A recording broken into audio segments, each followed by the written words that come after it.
Good Animorning.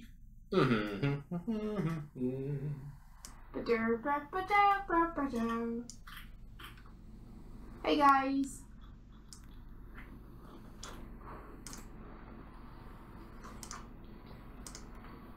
See, I'm still animating Duck. You are. Must animate more Duck. You must.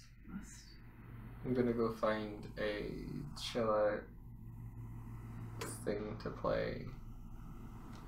I don't remember where I was with Duck.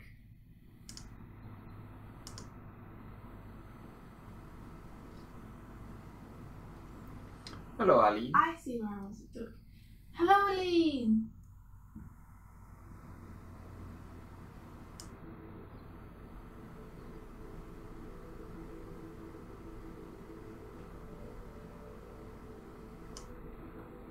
Good morning. How are you? How's it going?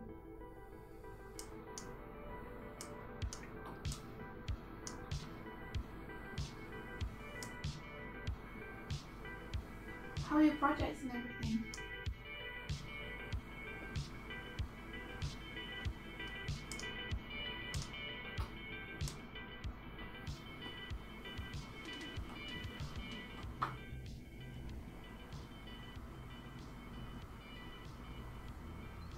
Good, yeah, we're good.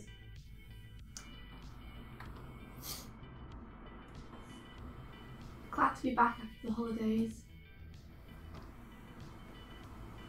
Mike's got potential for some exciting work going forward, so that's really cool. Yeah, things are going cool. Oh, that's fair. What are you drawing? You're doing studies or something? Hey, Mad Maddie. Yo. Good morning. How are you?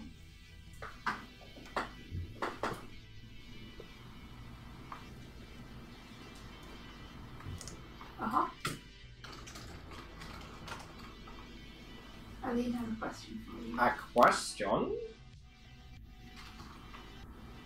Oh yeah, good afternoon. We keep forgetting about time zones.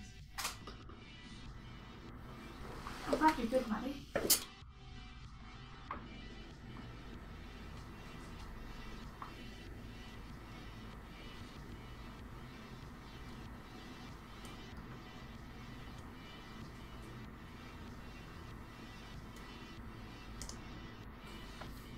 So Aline asks, have you ever coloured something with values of grey? Huh.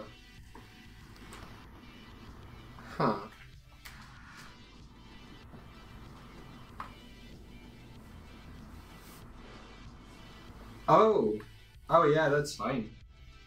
Have you ever colored something valued with grey? I did.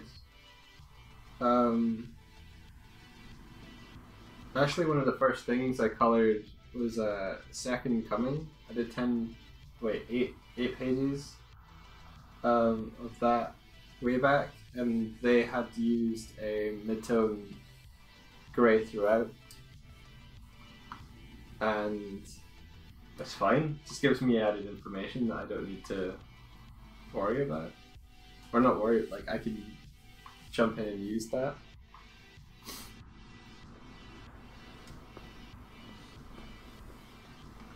Let me find that.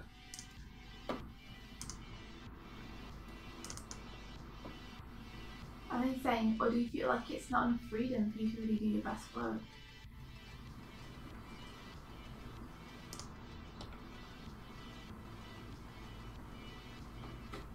Well, I guess it would depend on how those values are placed. So let me find this.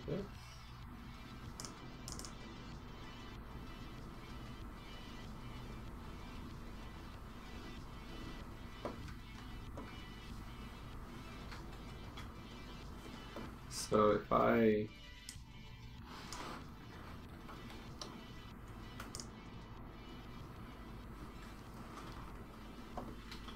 did you see here It's wrong. when I got this or when I stole this page at the time. Let's move this down. You'll see that the artist themselves did all the mid-tone grey, which I thought was really cool. So what I did was I took that and I applied a main color over it to give a tone and a feel, and then I colored under it. So that's what it looks like with the color, and then that's what it would look like without that color overlay on the midtones.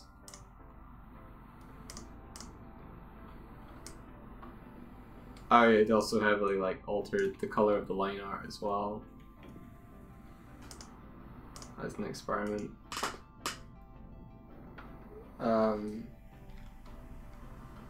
So yeah, this original art was by Juan Caminador. I'll write it. So good morning, Tibbs. Good morning, I dare you to mug me. Yeah, this is my duck.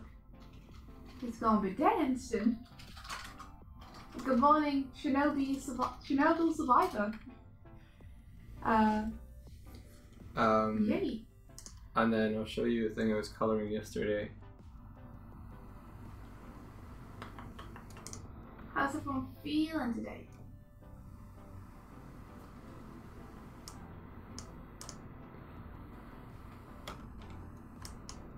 So this was an original ink sketch, and you can see that the artist has left in tones.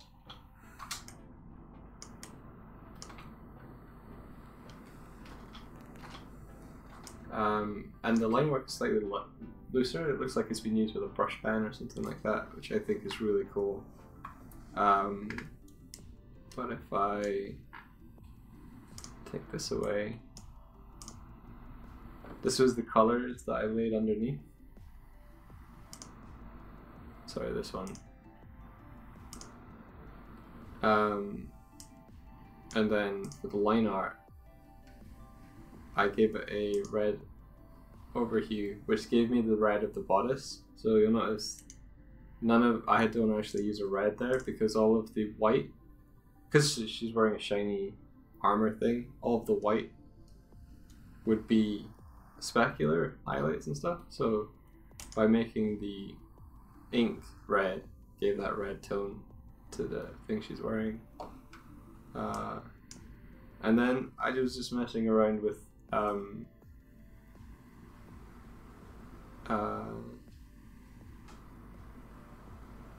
applying some depth to both the backgrounds and a little bit on her. This one's more of an experiment of what could I do with that?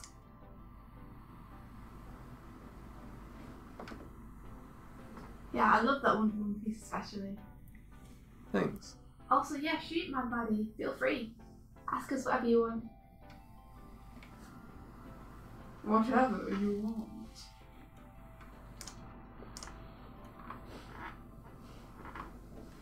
You're gonna post up that Wonder Woman piece today, right? Yeah. Yeah, sometime later. I really like it. You do? Thanks. Yes, I do. The inks themselves are amazing. Yeah, they are.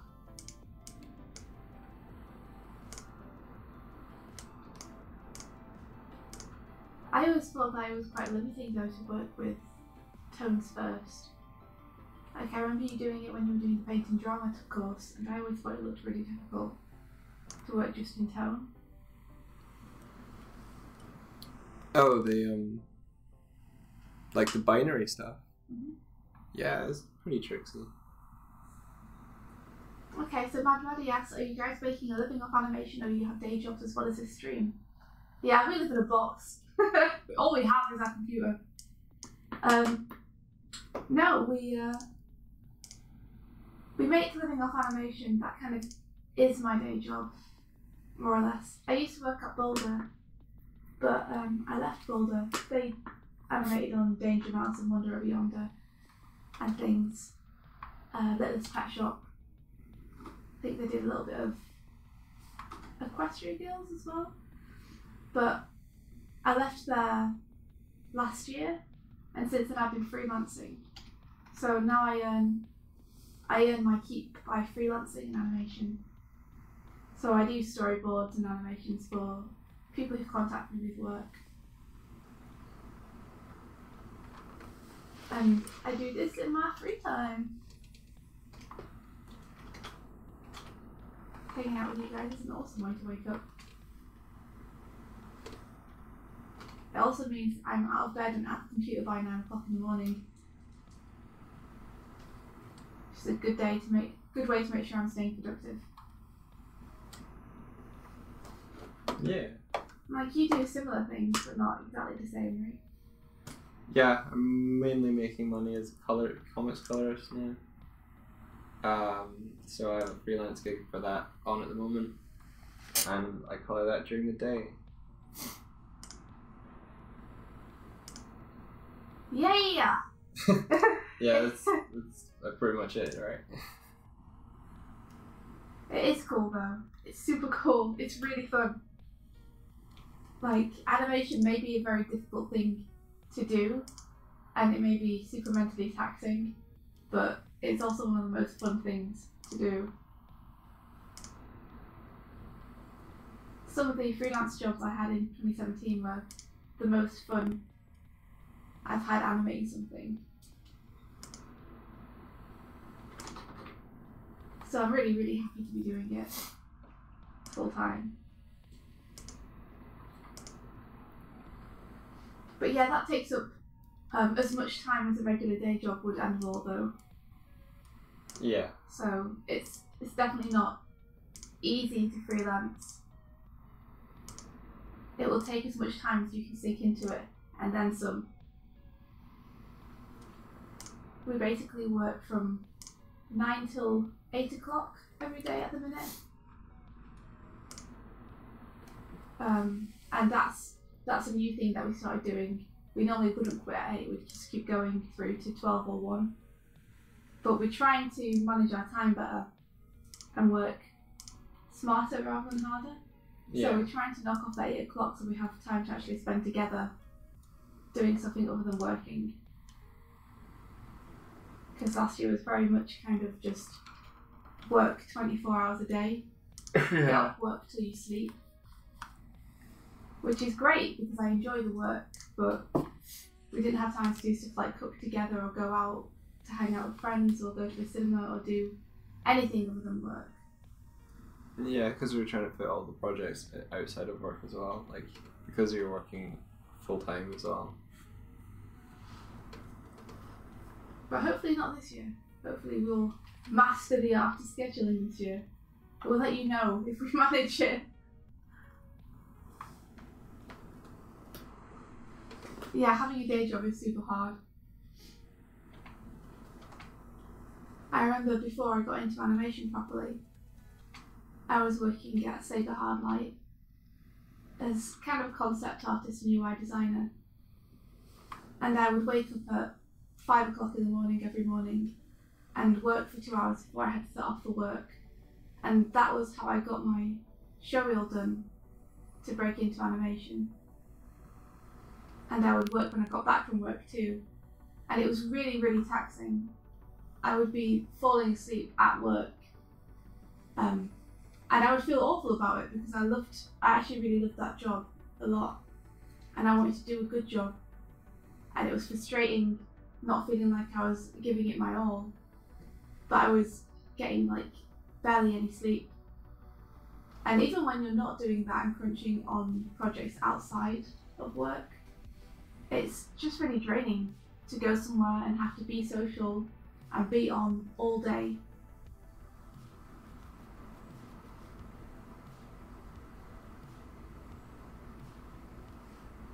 You know, at least freelancing from home, the social taxation isn't quite as difficult. Like, you don't have to be on all the time and social all the time talking to people, which can get a little bit tiring.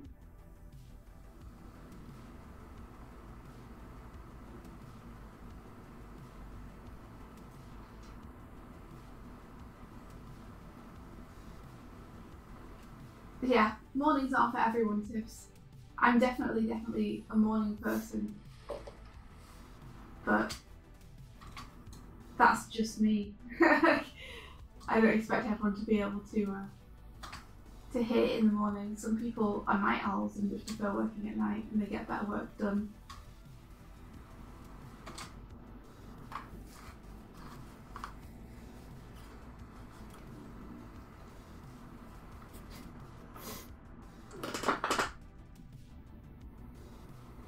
I've been struggling to wake up at 6:30.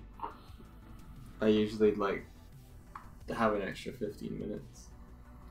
It helps that I just bug you until you get up.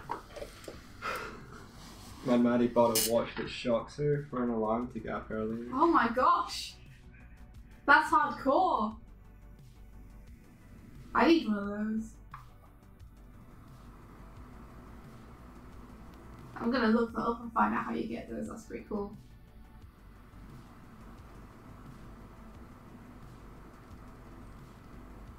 Walter says, I believe animators don't sleep. I work till morning, like 4 AM at the studio office.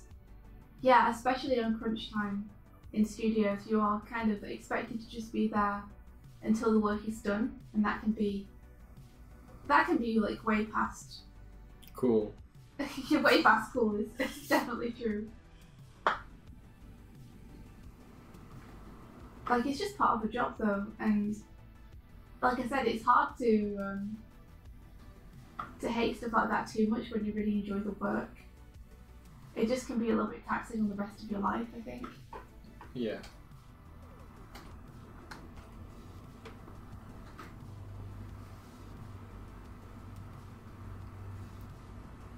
Hey Stonehill, oh, don't worry about being a morning or early morning person. Like, if you're a night owl, you're a night owl. Embrace it. Become the owl. Like, whenever you feel able to work, if you can work, then that's awesome in itself. So, but yeah, freelance is hard. Day jobs are hard. Life is hard. Everything's hard. It's also kind of fantastic.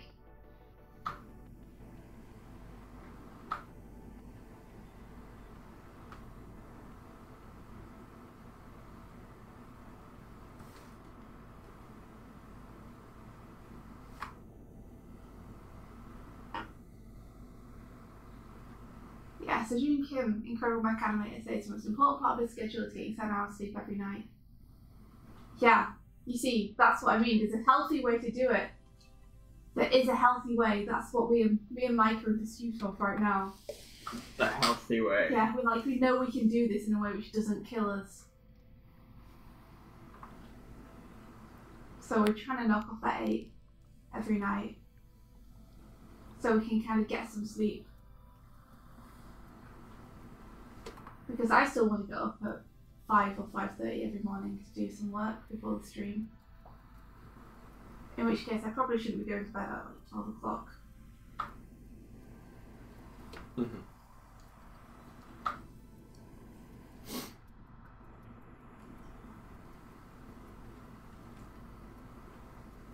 Yeah, exactly, Walter. If you love animation, your love can pull you through.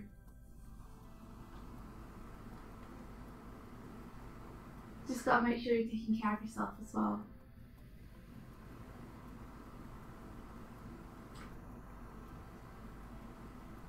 No one ever said it would be that hard.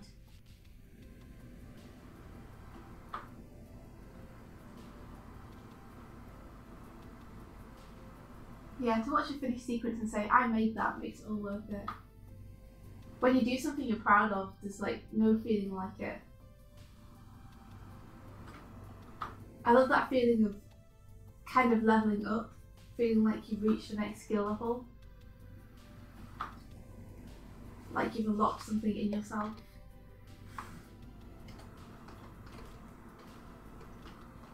There's also nothing more frustrating than something not working and not knowing why it's not working and not being able to fix it.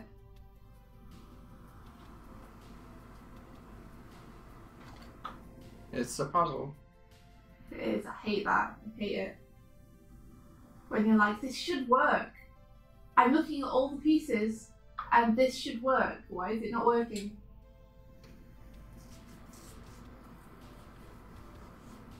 Being a night owl or a morning person is fine. Just try not to knock you off. But fuck. I saw the comment. I know what you were trying to say. I'm a morning person. That's good advice, though.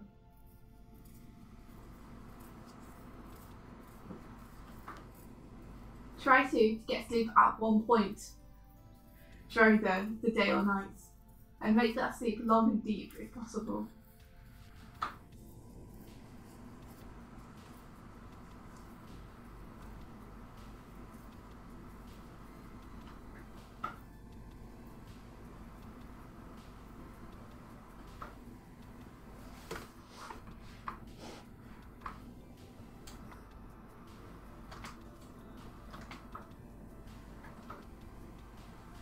So yeah, how's it going, Mike? It's going okay. I'm just trying to get the poses for this spin. It's like more solid, so I know like anatomically where everything's going. This is just shapes at the moment. It still works and looks cool, I think. Thanks. Hey, you're welcome. You're very welcome. Oh, my baddie. No, I'm not worried about that at all. Like, that's not going to happen. 2D will never be something that isn't sustainable. Especially since the people who really, really love it in our generation are just starting to get jobs and make studios now. I actually think 2D is becoming more popular again over the past couple of years, for sure. But it's an art form. It's not like it's not ever going to go away. Basically, that's like saying, "Are you worried that you won't be able to get a job as a photographer now that films have come out?" I mean, it's literally only like the major American studios aren't making 2D features as often now. Yeah, that's all it is. Nothing else has changed. Yeah. Other than that, the rest of the kind of animation climate is more like there's more 2D availability, I would say. Yeah, I mean, there's a lot of TV series being made in 2D, and there are people who have made independent studios that are making 2D features now. Anime is mostly all 2D and hand-drawn. Still. Mostly. As well as Ghibli features, which are wonderful and completely hand-drawn. So I'm not worried. I think that there'll be tons of work for 2D animators.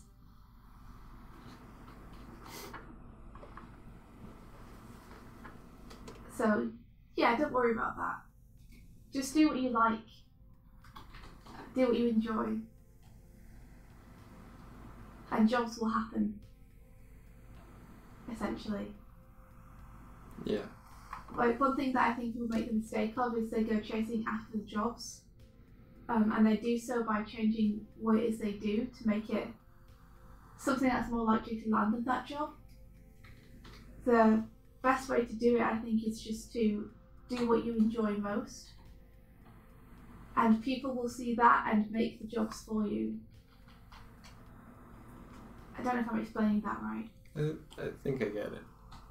Yeah, essentially, if you see a trend towards 2D in the industry, but you don't enjoy 2D that much, don't spend loads of time putting 3D. Did I say 2D? My mistake. Yeah. Let me just start again. If you see a trend towards 3D in the industry, but you enjoy 2D, don't spend a lot of time getting 3D on your show reel just to try and land one of those jobs. Because what will happen is you'll perhaps get one of the jobs, and then you won't enjoy it because you'll be doing something that you're not too passionate about. And people will continue to keep hiring you for that because that's what they see you doing. If you make really cool 2D animation that you really enjoy, despite the fact that it seems like everything is trending towards 3D, then the people who are looking for 2D are going to find you in the smaller pool. And if what you're making is cool, they're going to want to hire you for it. So by doing what you love and getting hired for that, people are going to continue to employ you for the things that you love doing instead. Is that better explained? I think so. I hope so. I'm sorry if I'm not very good at putting this into words.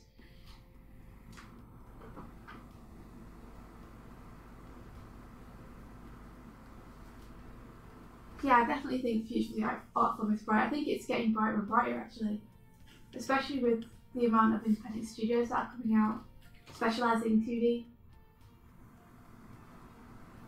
I think it's a really good time to be a freelance 2D animator. Oh, that's true, Tibbs. 2D effects looks great in no matter what you put it in, whether it's stop motion, 3D or 2D.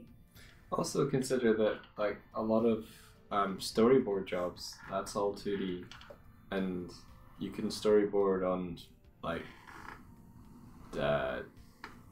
animated TV commercials, animated shorts, animated features. You could also use the same storyboard skills to to storyboard for live action and all of those. So it's the work is there. Yeah. Storyboarding is really fun too. It's basically keyframing. At least when I do it, it's basically keyframing. But yeah, I say follow your dreams and do what it is you love to do, regardless of where you think the industry is heading.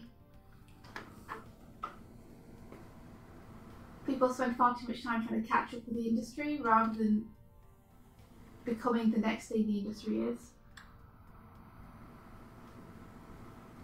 Like, don't forget guys, we are the industry.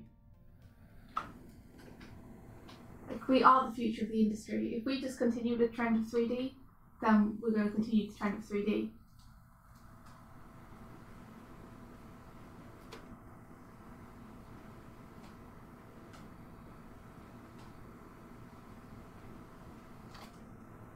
Yeah, basically, this is a great summation by Aline, who's managed to say what I was trying to say in a really brief and understandable way, which is, people always need someone who can draw.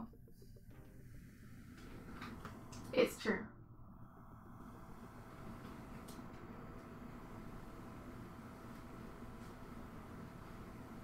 Ha!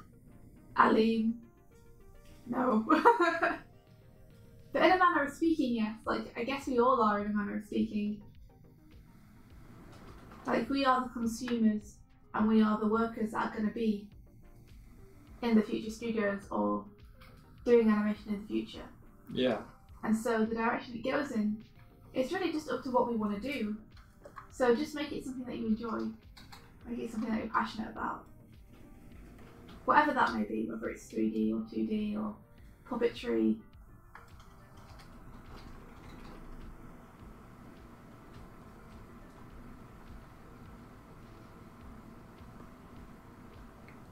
To seem more like Doig.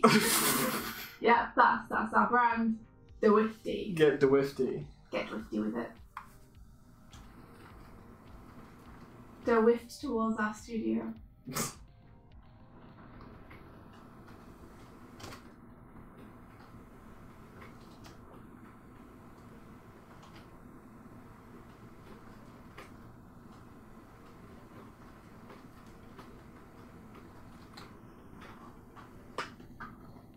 Just gonna keep the water moving. I don't like the way I've done the water. Do you know what shapes the financial decisions of animation studios and trends and stuff? It's marketing. Yeah. It's like it's not a lot influenced by the creative teams. A lot of the 2D animators that were working in the 90s had to retrain to work in 3D because you had trendsetters like Pixar going, no, we're going to make animated 3D features, and everyone was just like, what? And then they tried to jump on the success that Toy Story was demonstrating, But the thing about following a trend is you've got to look deeper than the surface. And the reason Toy Story was so successful is because it was a fucking awesome story. Yeah, it was technologically astounding as well. Go back and look at that film. It's good, but it, you know. Yeah, like you need more than just being technologically astounding. Yeah. For example, look at some of the films which have been technologically astounding since. And I don't have such a problem with Avatar, but a lot of people really don't like that film. And that was meant to be such a leap forward in technology. But the problem that people had with it was the story. It's really, really easy to watch a good story in stick figures or whatever medium you want to do it in. It's really, really hard to watch a bad story which looks beautiful.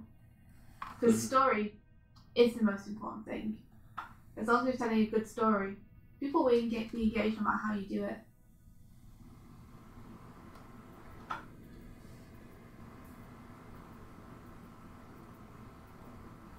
So yeah, I think the people investing in animation films at that time probably looked at it like, oh, people want to see the next thing. They're interested in them being 3D animated. We should make 3D animations. And it's like, no, you should tell good stories, guys. Yeah. And also, I agree with Tibbs in that bringing more 3D into the industry doesn't mean the death of 2D, because often you can make them both work together in really cool ways. In fact, having them both working together has unlocked some doors that weren't previously available for people to walk through. Like, there's a lot of game development now which is happening, which has joint 2D and 3D rigs, which look really cool. And we're getting effects we could never get before through combining both of them. I had a lot of 3D backgrounds modelled in the Girl and the Glim book I made to help me with perspective and everything. Yeah. But especially combining them in shots can look really cool if you're using it right.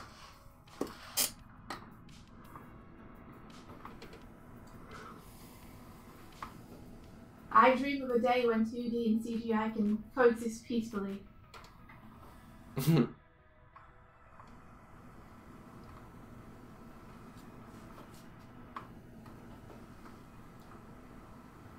I'm really looking forward to seeing Coco though.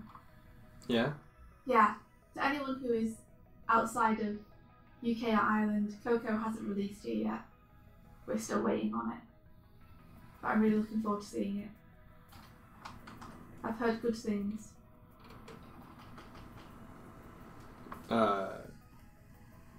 Yeah. Forget my art. I was just remembering something.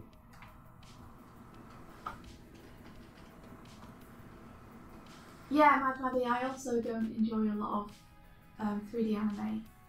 But I appreciate what they're doing, and I think that if they keep going with it, it's going to get to the point where it's really cool. Like, I keep feeling like they're almost there with it.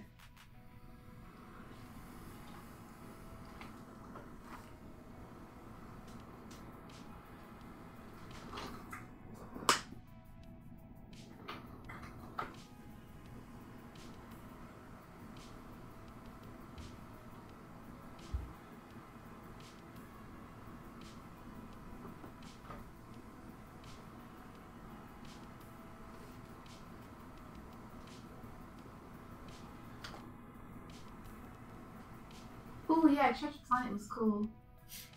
I still think it didn't completely nail it for me, but I really liked what that did. Yeah, Treasure Planet was awesome. Yeah, I thought the film was totally underrated. It wasn't underrated. No, it's not even underrated. It was Appreciated? Undermarketed. In the sense that, like, it didn't get the reception it deserved because it wasn't put it didn't have as much of the marketing drive that other films would have gotten at the time. Yeah. It was weird. Even then, though, I feel like people kind of like didn't like that film.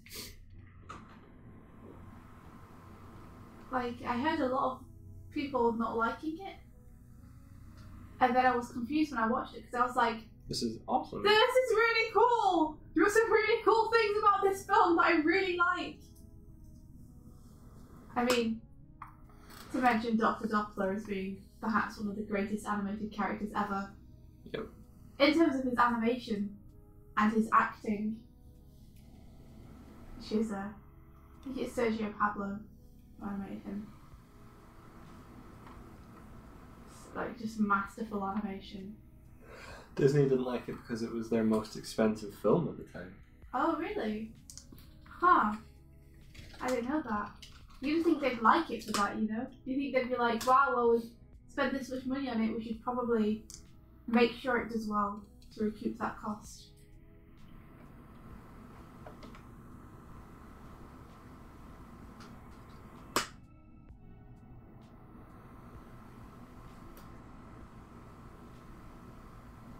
That's fair tips. The stuff I liked about Treasure Planet was mainly the feel. Like the environments, the implications of the world, the character designs. The animation, geez, the animation. Like, all in all, I didn't think it was a classic, but I found it really enjoyable to watch. And I will still go back and watch it every now and then.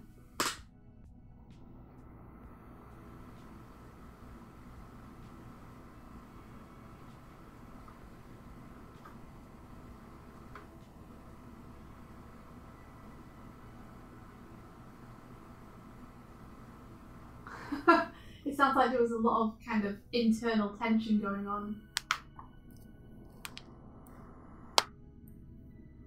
Oh, they didn't want to make another one like it because the budget was huge, so they undermarketed it so that there wouldn't be demand for another. Wow.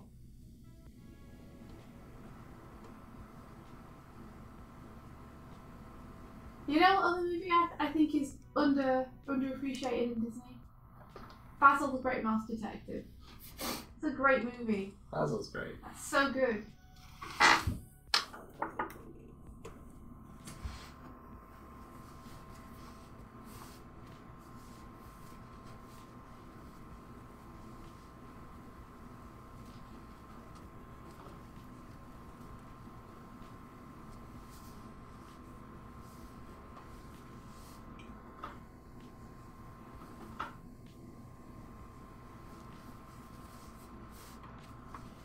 Lilo and Stitch too. For acting. Some of the most convincing sibling chemistry I've ever seen.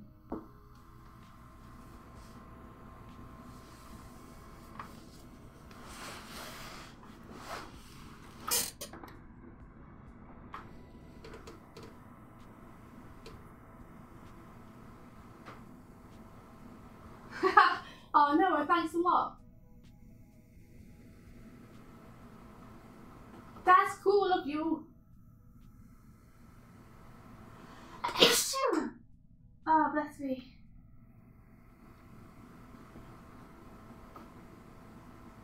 Mike mentioned some kind of flu going around Ireland yesterday, and now it's got me all paranoid. Every time I sneeze, I'm like, oh, don't get ill.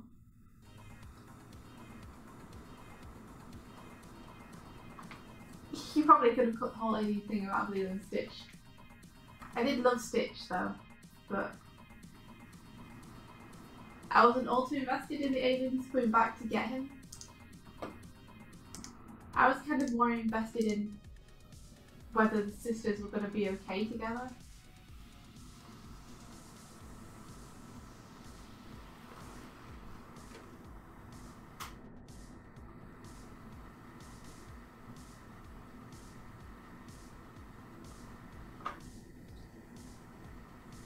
Yeah, I was way more interested in the social services thing, where they were coming to see whether Lilo was okay on her own with her sister, and they were considering taking her away.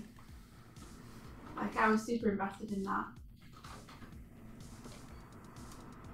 Scary stuff. So invested in what? The story part of Lilo and Stitch, in which her sister is kind of under investigation to check if she's okay to look after her little sister or not. Yeah. What about that? I was invested in that storyline. Yeah. I thought it was one of the best parts of the film, and I would have minded seeing more of that. Yeah. Rather than the alien stuff. Like the ones chasing them, alien stuff. Yeah. Gotcha. Like, I wasn't too invested in them chasing them. I was more just invested in, is the family going to be okay? Yeah.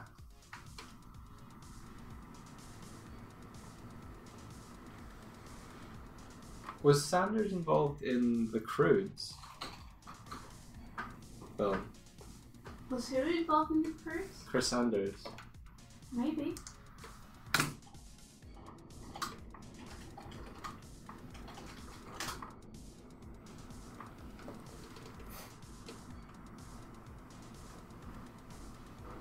I think he was, actually. Yeah, he was. It's just got a feel of him about him.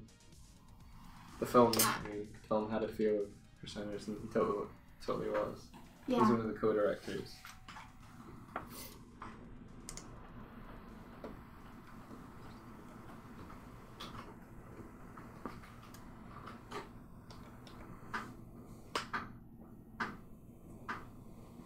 The deep canvas in Prince of Egypt was art. Yeah, geez, Prince of Egypt is a beautiful movie. Yeah, it was. Like, especially in terms of, like you were saying, the deep canvas, the backgrounds, the way it all married together with the animation, the colour work. Like, everything in that film was incredible. I got a shift from Cheryl. I'm at the wrong end of my monitor for drawing.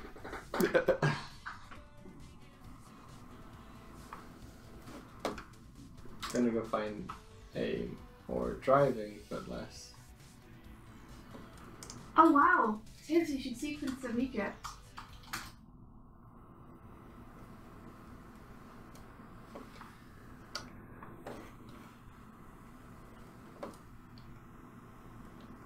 Like, visually, it's just incredible. Holy shit. What is it? So there's like the kind of lo-fi hip hop stuff radios that like are live streams at 24/7, but one of them has uploaded like one of the live streams and it's 211 hours long. That's a long live stream. Oh, how fucking long must that have taken to upload? A long time. Oh, it's just YouTube did it. It was like, this was streamed 1 week ago. Like, okay, I'm gonna listen. I hope it's good.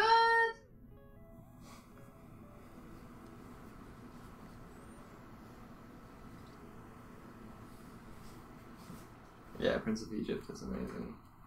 So hey, what do you guys think would be the next step in advancing 2D or 3D animation, getting them to work together properly? Like, what are the next steps that you guys would take? What's the next thing you think people should make?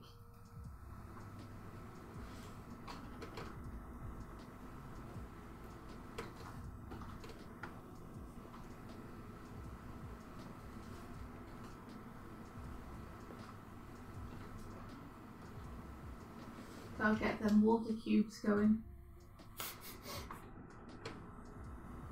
I'm so tempted to model your robot. How can you model water, Michael? It's too mutable. Are they water cubes now? Is he just made of water? Yeah, water cubes. I thought they were ice cubes. They're water cubes. It was going to be ice cubes because the theme for Annie Monthly is frost. But I didn't get to the point where he turned into frost on the animation that I planned to. And now it just, because Annie Monthly's past, it just hasn't happened. Right, okay. So now he's just water. Okay.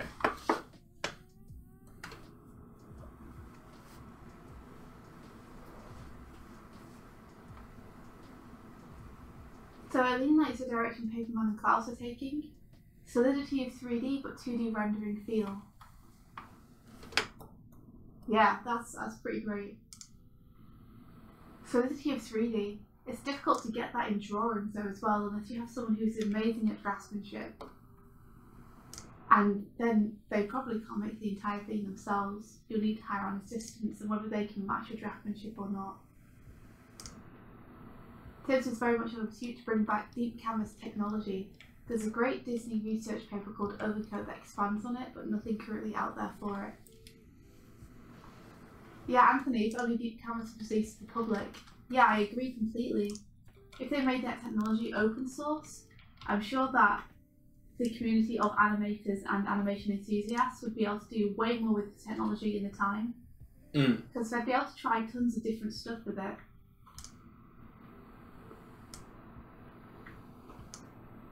I think that would be a really, really good way to try and test its capabilities. Just see what people do with it. Yeah, I know it's difficult to get them, let's just Sergio Pablo.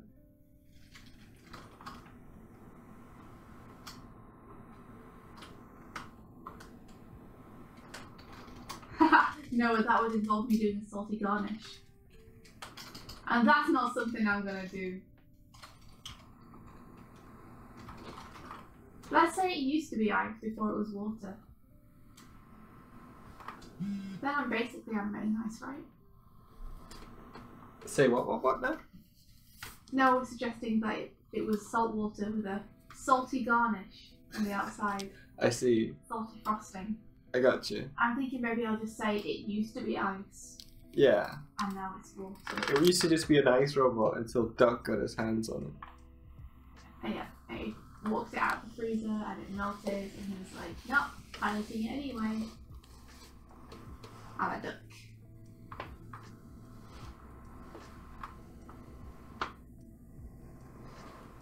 Yeah, I'm just gonna work on a skill to Sergio Pablo. That's a dream. Yeah, I'd love to see more 2D, 3D hybrids, for sure. We just have to keep doing it until we get good at it. No, that's a really cool idea. That's what I was considering doing for this section. Was having him solidify a part of himself into ice and then like shatter.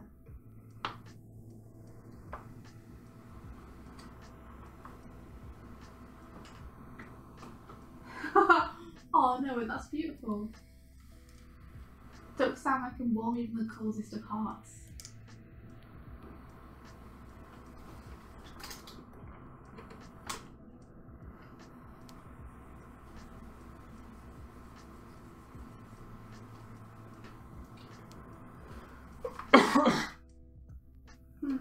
I agree that 2D is 3D is probably better with the camera. I don't know whether immersion in story is something it's better at. I think that depends a lot on the writing and the storyboarding. Yeah, sure.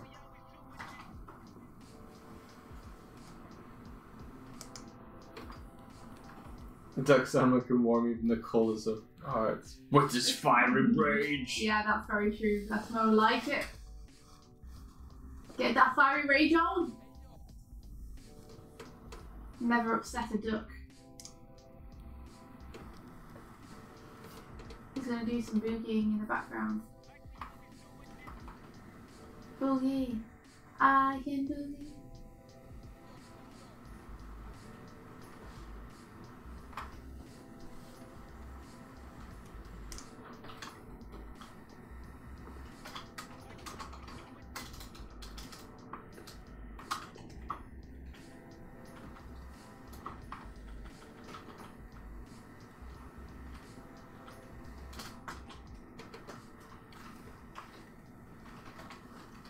His quack punch could end the world with its pressure alone. His what punch? Quack punch. Quack punch. Yeah. His quack will echo throughout the mountains, into the heavens.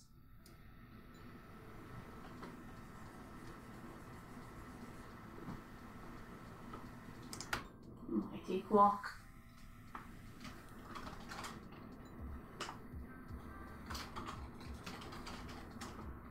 There's been a animated short I've wanted to storyboard and make for a long time now. And I think I'd like to try and do it this year. I'm just hoping that I have time to do it. I'd like to do a 3D background for that. Mainly because I'm not too skilled with drawing backgrounds myself. And this story takes place in a bar full of people. And I think having a consistent environment will really help.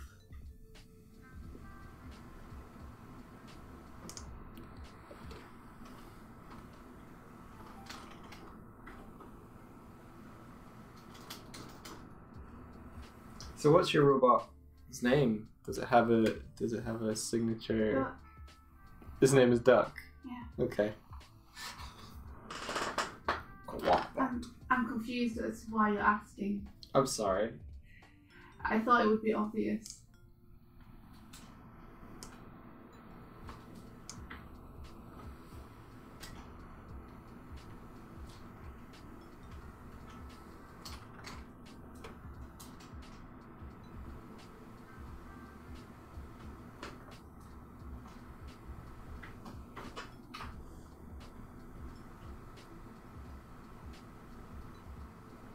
Quark Punch Duck. You'd say your background style is grungy, but in reality I'm just shit at painting. It's okay. Embrace it. Roll with it. Own it. It's your style.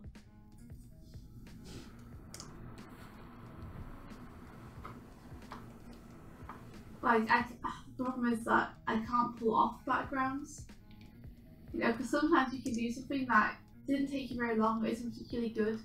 But you can kind of pull it off as being style. But mine looks like I'm trying to make it good, but just haven't managed it.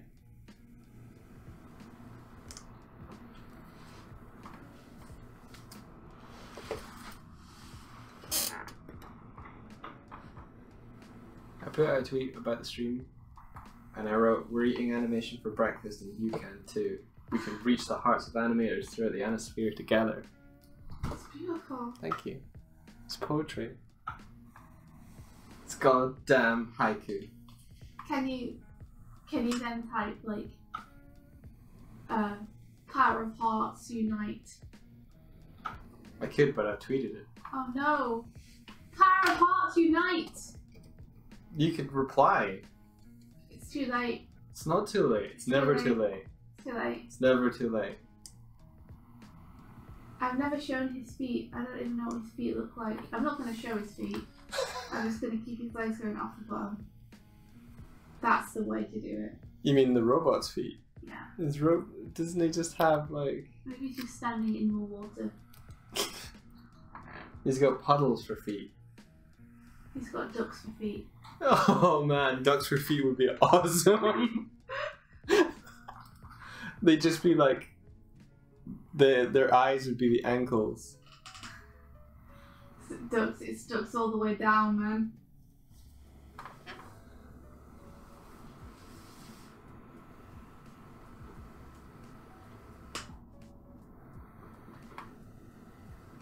Boogie, I can boogie.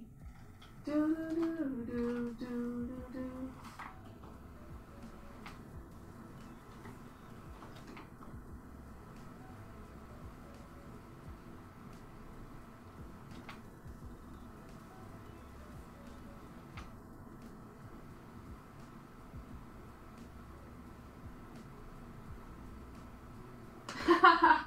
Clearly one skill is beating the other, Maddie. Yeah. There's a lot of stuff I'd like to be better at drawing or painting that have kind of dropped off in favour of getting better at animation. I think that's okay. Now I had this weird dream where I got attacked in a suburb by this guy and his dog. It reminded him of that scene in Get Out for some reason. Get Out's a good movie. It is, I enjoyed that it's a compelling movie. It had the story didn't go the place I expected it to go.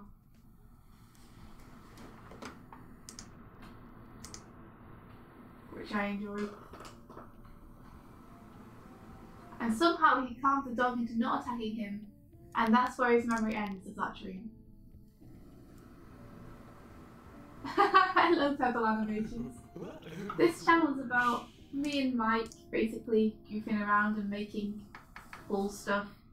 Hey, thanks for this subscription.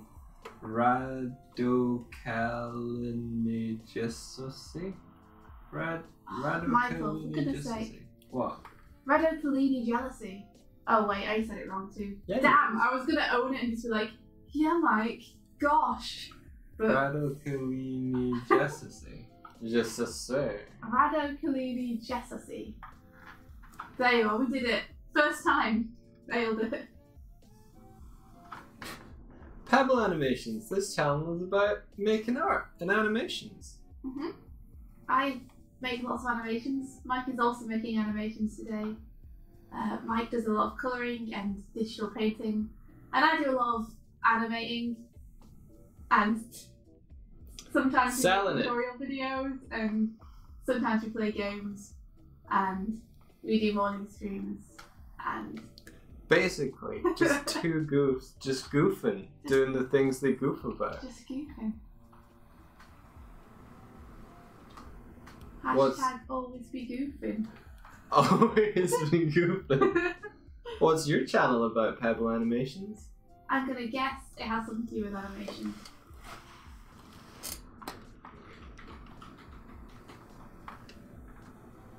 Maybe we should have called our channel something to do with art or animation. Maybe. You know, so it kind of also does what it says on the tin.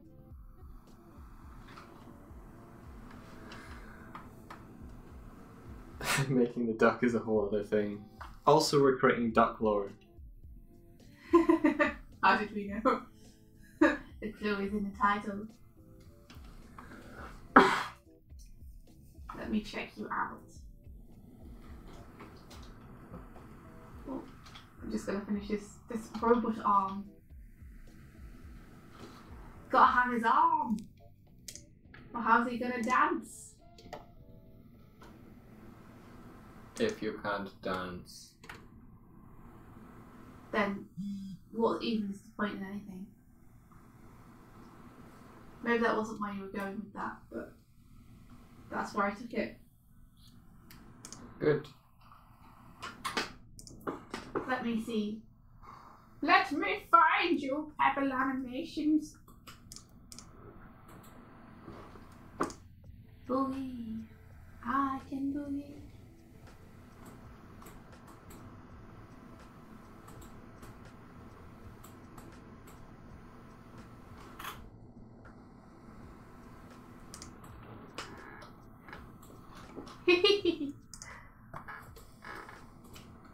I like your little person, like your little guy, your avatar. He's super cute.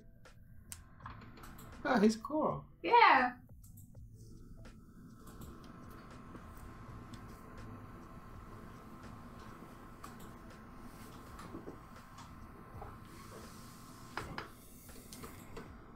This is awesome. It's kind of like little stories, but then you've done annotated animations. This is really cool. I think that's it's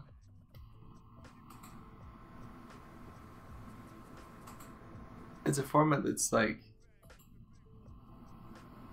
been inspired by YouTube. Like there's a couple animators that do that, where it's like they well, think of Egoraptor's Sequelitis. Yeah. Where he's like bah, bah, bah, bah, bah. I kind of feel like maybe he was the one to start it, but I really like it. It's a really cool format to tell stories in. To be able to have these cutaways and these sort of not fully animated, but appealing nice poses and animations to these things. You know, more like storyboarded than fully animated. That way you can do them faster, but it's still basically illustrated, which is really cool.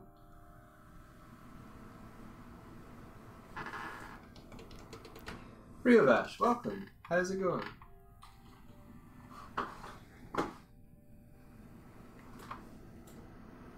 Okay. I feel like I've I've clarified some of the poses of the spin going down, but I've lost some of the energy. So I don't know if that's I just need them to be faster, or like the timing, the spacing to change. Noah says, I just noticed this, but India, did you give your avatar the same tone body type as Jove? I didn't deliberately. I think I just really like drawing that now. So it happened. That's all noticed though. I didn't notice that myself. I just really like sloping the neck into the shoulders like that. I think drawing Jove is what's made me like that so much. So inadvertently I kind of have given myself the same body type. It wasn't deliberate though, but well noticed. Ah, cool. Well, welcome, Ravash. Ravash was just browsing random streams and it's keeping himself busy, or themselves busy. Oh. I shouldn't assume. Cool. Well, yeah, welcome. I hope you enjoy your stay during the stream hopping adventure.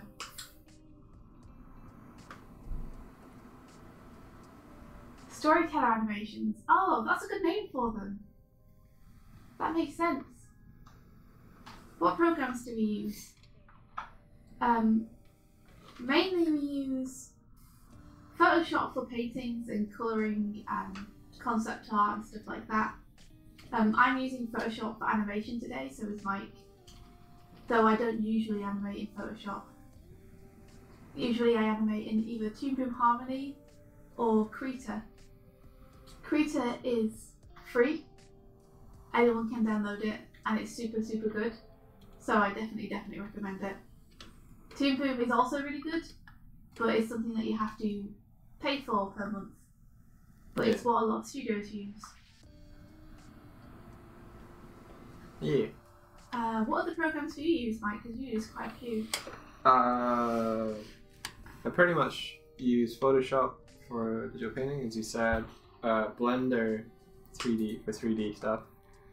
And then for compositing, it's After Effects, and for video editing, it's Premiere. Yeah, that's true. We use Premiere for video editing. Bright editing, it's Asaprite, or Asap.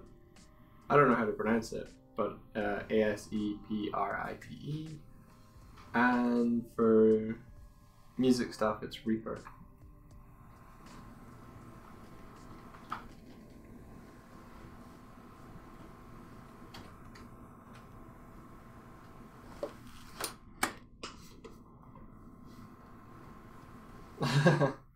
Hey Steiny.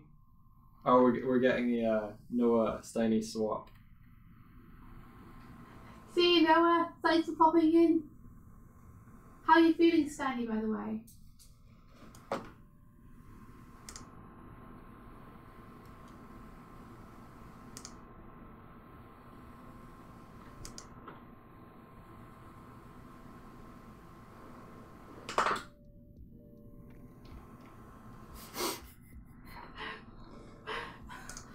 Noah, stop telling everyone to take drugs. Always pushing those drugs, Noah.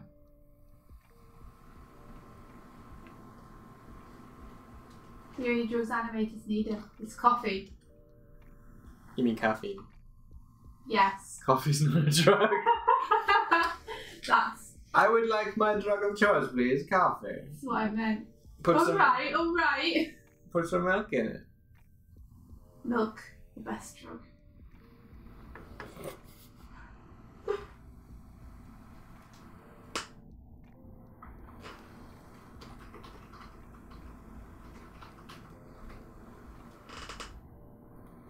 Ah, that's awesome, Steiny. I'm glad that you're going to be getting out soon. I know that feeling of wanting to do art. I suppose at least it's a good time to be able to think about loads of story stuff.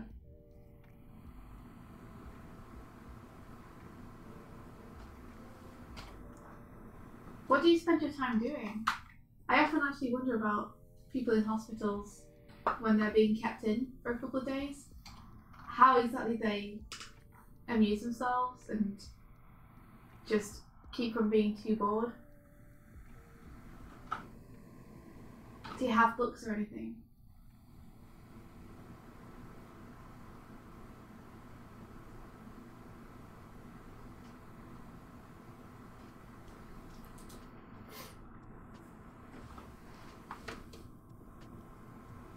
I think it's enough, honestly, Stenny, that you're just getting some rest.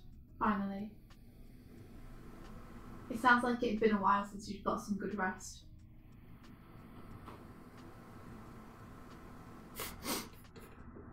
Chernobyl survivor. You're I was just like, you're not deaf, but I don't know. Maybe, yeah, maybe you are. I don't know. That's okay. A picture speaks 1,000 words. And this stream is full of pictures. Sequence pictures. Okay, I think I can get some of the energy back by following my arcs. Like follow your arc. My arc. Arc a arc. Always follow your heart. Yo, I'm Pink Pug. Oh, thanks for subscribing. The thing with YouTube subscriptions while streaming is people might not even be watching the stream. But if you are, hello. And if you're not, enjoy the videos on the channel. Thank you. If you are watching the stream, say hello. But you don't have to. Lurking's okay. We're lurkers. We're all lurkers here.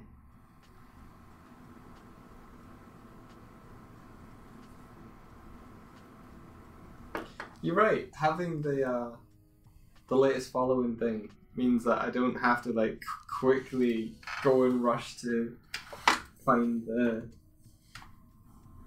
thing when it pops up. I can be like, their name's it's just there forever now. Steiny, that sounds awesome. It's cool that you have your laptop. You should totally do some game streams. Like, if you feel up for it, gaming's probably a nice way to relax and have some fun. I'm glad the streams are keeping you company though. Also, tips.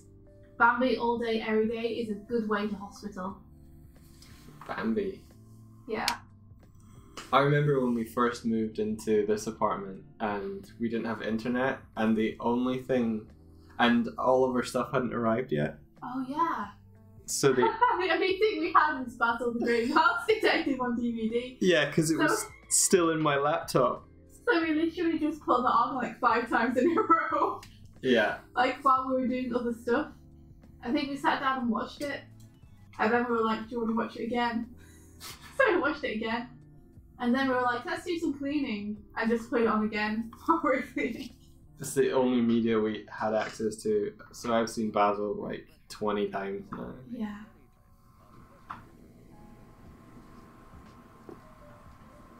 It's a good movie. It is a good movie. Miss Haverson. Yeah, Bambi's a little bit depressing, I admit. But it's beautiful.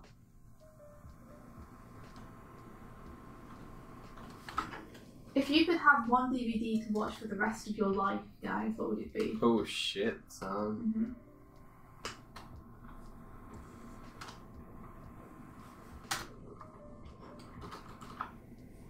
And you didn't have access to streaming media either. Yeah.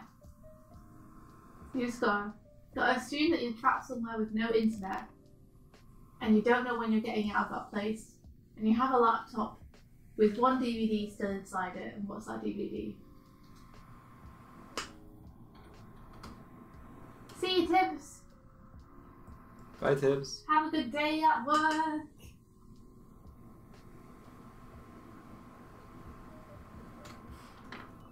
The Hunchback of Notre Dame. That's a good one. Reservoir Dogs. I've never seen that film. Really? Mm-hmm. I'd probably really like it. Probably. I like gangsters. A whole lot. They're not really gangsters. Oh, not interested then. They were like... Have you seen... Yeah, you remember Baby Driver? Yeah. It's that sort of thing. I like Baby Driver. It's heist stuff. I like heists.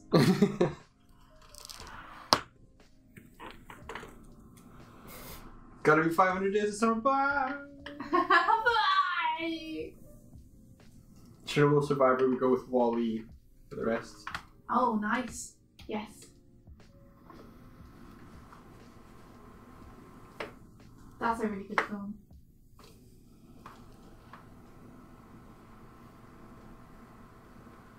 It's great that Pixar are kind of brave enough to do something with basically no speech. Yeah. Yeah, Mad Daddy, 500 Days of Summer is amazing. It's a good choice, Tibbs. I really love that movie. It's so interesting the way it's shot. It tells a story so well.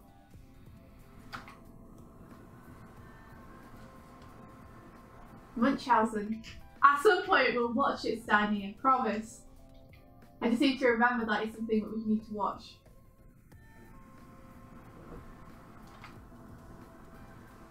Wall-E's such a chill film as well. Yeah, it is. Like, it's a nice thing just to have on to be like, you know what? This is good. I'm good right here.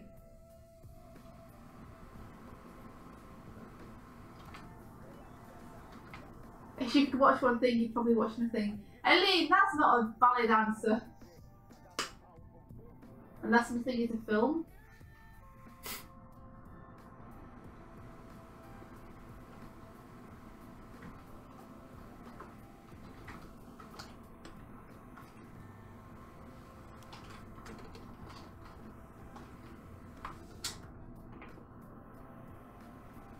Living without cinema is not a lie.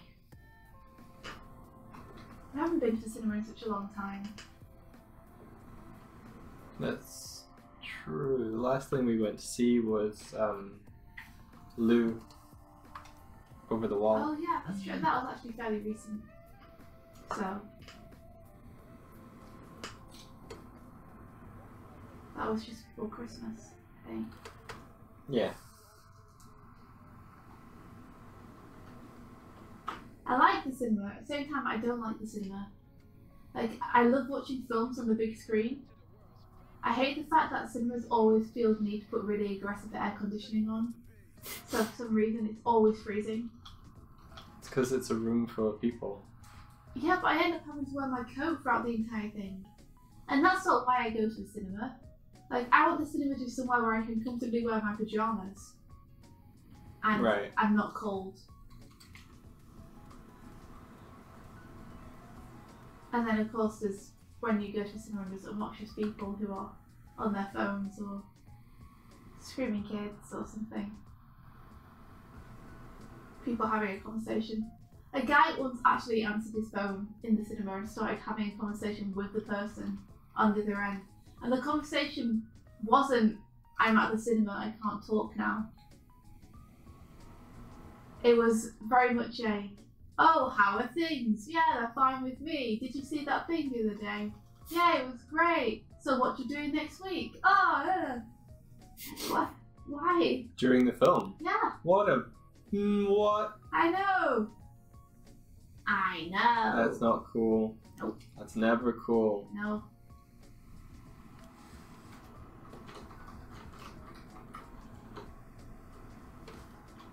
The best cinema experiences that I've had are the ones where I turn up to the cinema and no one else wants to see the film I want to see.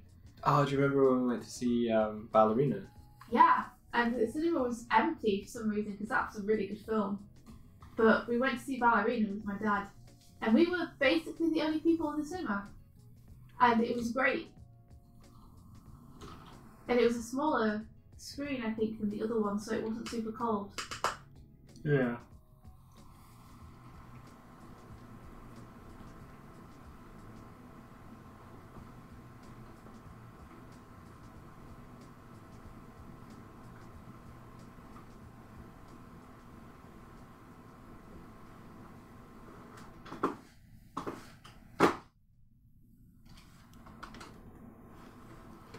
Would that mean that if you were to make a show, you couldn't watch it after it's completed?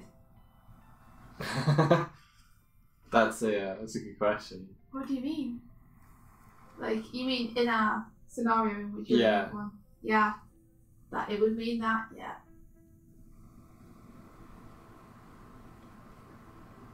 I haven't seen Wild. What's Wild? Aline says it's a movie with a woman going hiking across America to cope with her life. Oh, that sounds cool. Yeah, it does sound cool. I haven't seen that. I hadn't heard of that before. Have you seen those new kids cinemas? It's horrible. No. What's a kids cinema? I don't like the sound of this already. I feel like me and kids cinemas are going to have problems.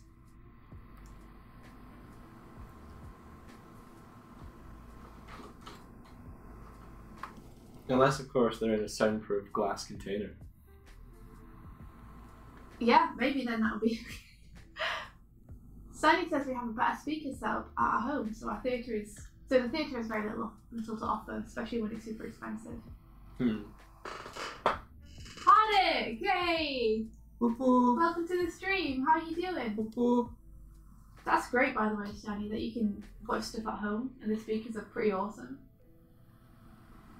We often just wait for things to come out after they've had a cinema release and then watch them, rather than going to a cinema, because yeah, the cinema is really expensive.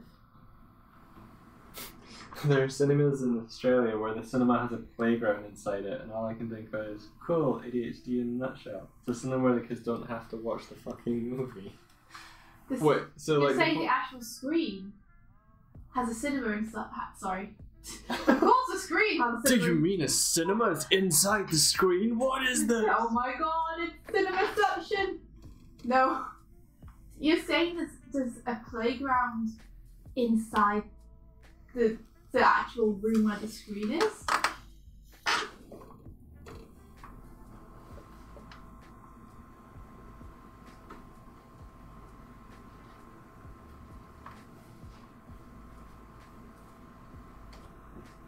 Because that's crazy. Like, you could never go to the cinema if that was there. Because the kids would just be like screaming and playing on it the entire time. Yeah.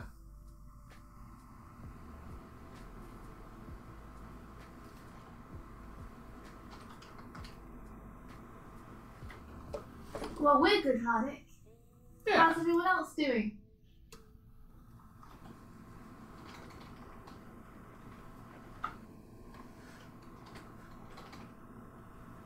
I hope that you'll come into some conclusions with the college thing, and it's not preying on your mind too much.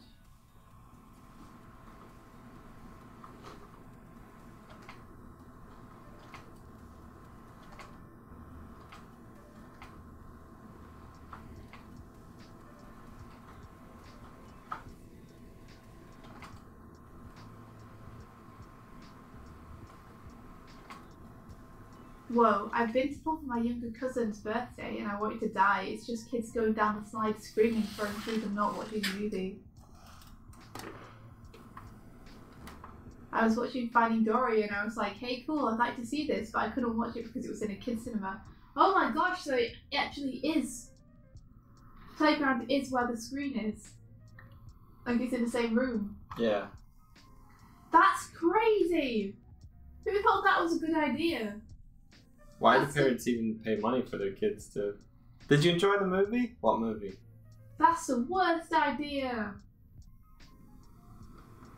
Like, I've seen cinemas with, like, playthings for kids outside the screen, like, before they go in or after they come out. Yeah. But never that. That's crazy. Whoa. My mind's been opened.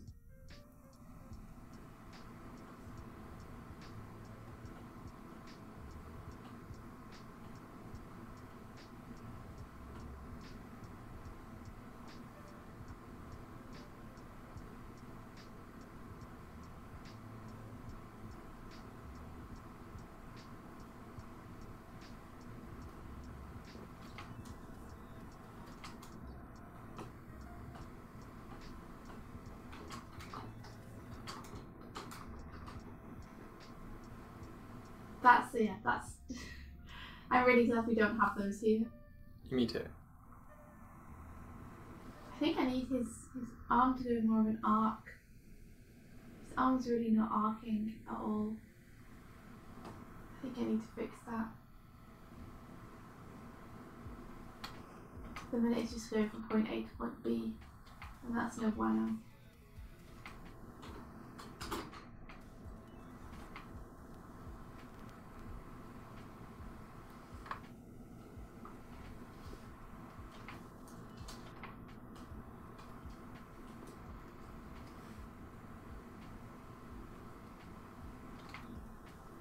Whoa!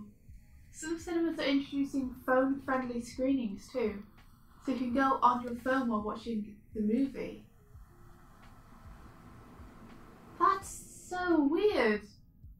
Why would they do that? Isn't that counter to the point of watching the movie? Isn't watching the movie what they want you to do? That's so weird. If you don't have the attention span for a movie, maybe you should not have a phone. If you want to go to a phone-friendly screening, maybe you should just sit and play on your phone. Like, if you want to be on your phone, then be on your phone. That's fine. But you don't need to pay to go into the cinema if you want to be on your phone. Theatres are dying, they're desperate to get people dropping ticket sales. Well, that makes sense, I guess.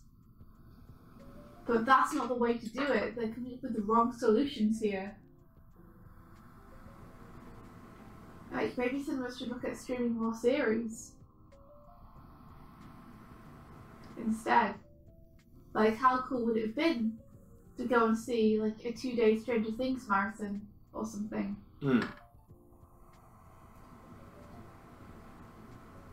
Where you buy a ticket for the season. Yeah, that would be cool. Yeah. You buy a ticket for the season, and then it shows like either one every night for a week or something, or it shows a couple a day for a couple of days.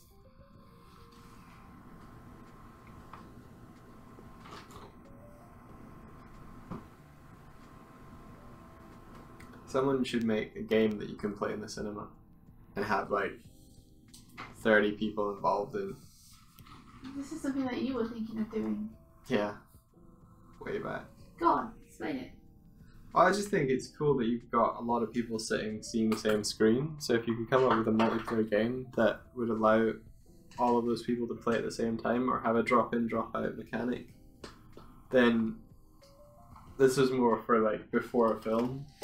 Instead of those terrible, like, guess the question that's really obvious and just thing before a thing. It's just like, before a film, you could have a game where they're like, I don't know, like pushing a ball around and trying to score a goal with it or something. And it's like a war of numbers, and you can choose to switch sides, or, I don't know, just something engaging that utilizes lots of people in the one space. I've been thinking they'd use their phones as controllers. I was, yeah. The only problem I see with that is just the fact that it's encouraging people to bring their phones into a cinema. Yeah. And then at the end of the game, it's like, and switch off your phone.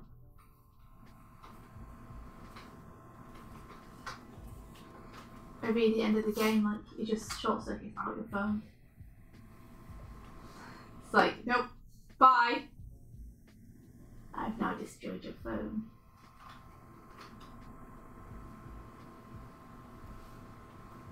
Oh right, Eileen just discovered that some people have trivia questions at cinema. I've never seen that. Is that a British thing as well? I thought it was American. I think it is American, but we get it also in our cinemas, yeah, in Ireland, and I'm assuming also in England. I haven't seen it in a while because I haven't went to Cineworld in a while. But yeah, we've seen those. You're meant to participate with your phone, but I can never be bothered to do it, so I always just sit and guess with Mike and not actually answer it. It involves like logging onto something and signing into something, giving your details to something, and having your phone on the connection and everything. It's like, nah. Yeah. Like, I can't be asked for doing all this. It's a way to get your details while giving you the incentive that you might win a prize. Mm-hmm. Except it takes so long to set up probably, but by the time I finish setting it up, the questions will be over anyway. Yeah. So.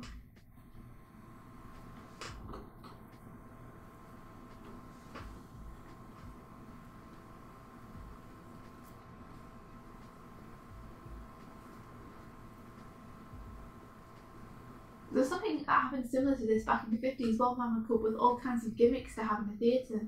Sly, that's super interesting. What kind of gimmicks? That's pretty cool. Oh yeah, no, it's terrible, Aline. Basically, a question shows up on the screen, and then if your phone is connected to it, you get given like various options, and you click the one on your phone you want. And then at the end, it's like, if you got all the questions right, you might win a prize. And basically, you just check your phone to see if you won a prize or not, I think.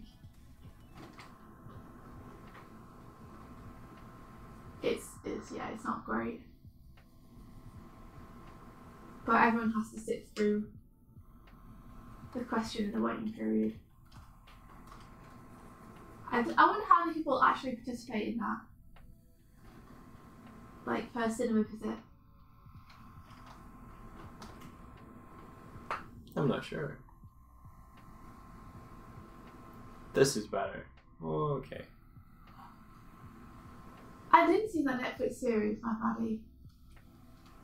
The End of the Fucking World. Oh.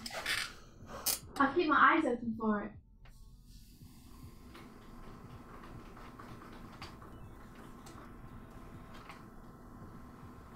A lot of times they would revolve around horror, so the movies would break the fourth wall, telling the audience to scream because they were in danger. And they would put actors in the seats. Oh, damn, that's cool. One film even had a skeleton on a wire come out of the screen. It was extremely corny, but that was part of the fun. That's awesome. Oh, man, I'd love to go see something like that. That'd be really fun. For like a Halloween special or something. To go to a cinema and have them put on all these cheesy gimmicks for you.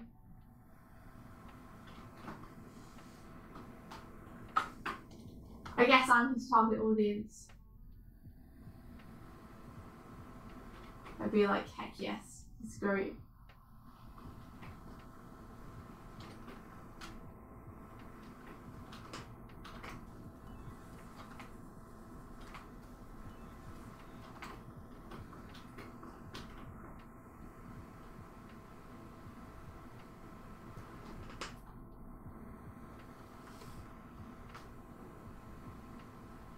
Wait a second, you've heard scenarios where they have blackouts and people would get straight up mugged? But like, really mugged? Because that's not good.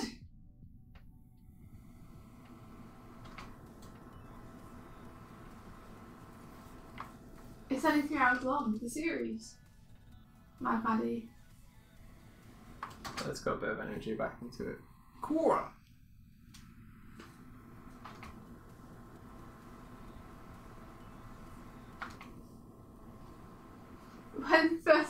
When 3D films with glasses first came out, they threw foam boulders from the screen to the audience. So one of the first 3D films. That's so great! I want to be bouldered. Boulder Dash. That's awesome. So Mike, what did you do to get the life back into it? Well, there's a point where the character kicks off and their center of mass wasn't actually moving. So it felt kind of like they moved in a dramatic way, but they were just kind of like not propelling themselves. So I just moved them, translated them. It's not perfect, but it's definitely a movement in the right direction. I see it. I should have got breakfast. Yeah. Kinda sorta shoulda.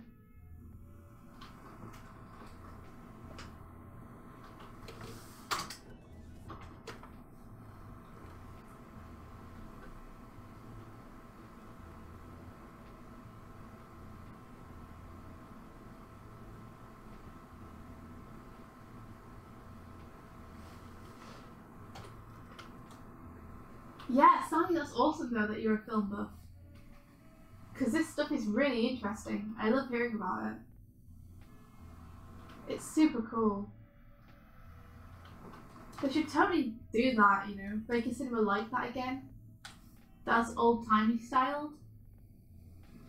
And they could do stuff like throw foam boulders at you. And I would be happy. They could even do that thing where they have films and then they have an orchestra at the front. And the orchestra plays the music to the film in real time with the film. Like they used to do in black and white films. Silent films. I'm gonna save this and then try some movements and see if I get it working. Oh, right, you're gonna try something wild. Not wild, but like I don't want to break what I've already got. Yeah. That's cool.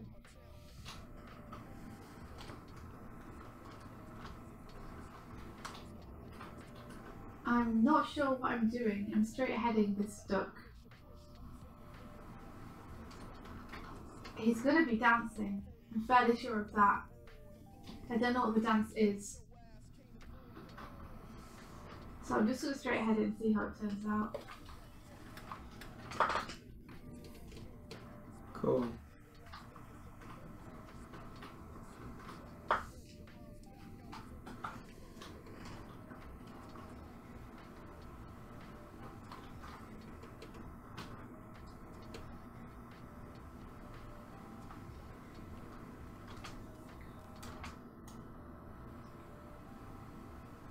You saw Jurassic Park with live orchestra. Oh, Manny, that sounds amazing! I would love that! Jurassic Park is one of my favourite movies ever. And I love the soundtrack to it. I probably would have been crying through that, to be honest.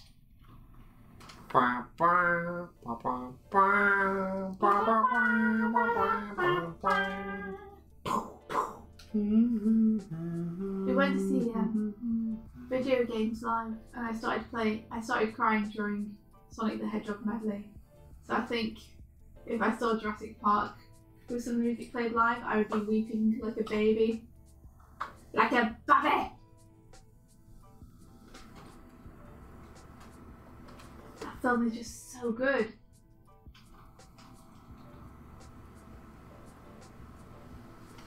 So, Sandy says they have a theatre there from the 20s that had a special where they played the silent Phantom of the Opera with a live orchestra playing the score. They even had a woman scream at one point. That sounds awesome!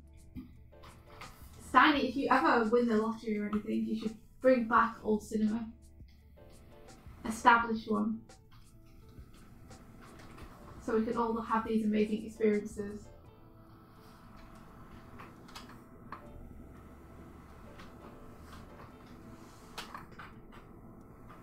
Oh, you didn't get to see it?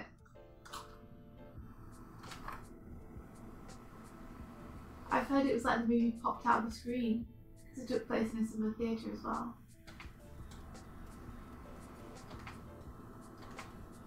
When the Brachiosaurus first comes onto screen and the Jurassic Park theme plays, it's just a whole other experience. You could feel the music because it was right in front of you.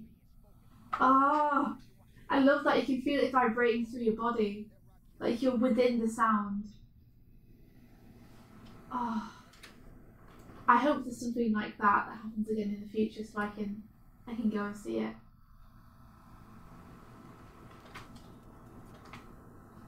That just sounds amazing.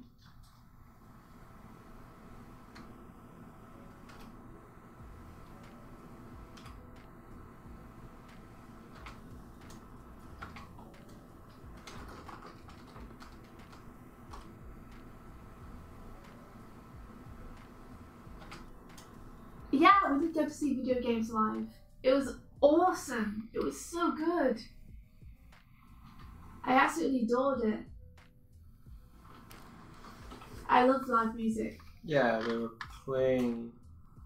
Well, one of the groups was playing in Manchester, so you went there. Yeah. Yeah, I love live music. I love theatre. I love cinema. I love all of that stuff. Speaking of theatre, it's semi-related. But when we went to see my parents for Christmas, we went and did a escape the room challenge. Oh yeah. And that was really fun. We didn't escape. We almost escaped. We didn't really almost escape. We did. I mean, I screwed up the last puzzle. Yeah, the last puzzle, we almost escaped. Well, no, it wasn't the last though, because there was the whole thing on the ground you had to decipher using the code on the wall. Shh. So, they don't even know which one we're talking about. I know, but still. So, we weren't really that close. I think we needed at least another half an hour or something.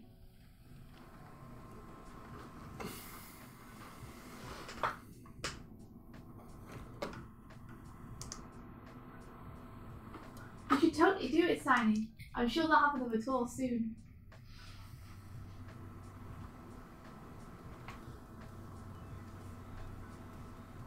There was a live orchestra for Lord of the Rings in my seat last year, and I was going to get tickets for my boyfriend's birthday, but he sold out in under 10 minutes. Oh, Maddie. Whoa. Wow. I'm sorry you didn't manage to get tickets. Oh, Steiny, no worries. Like, I love this conversation. It's awesome to hear about this kind of stuff. All stuff I want to see.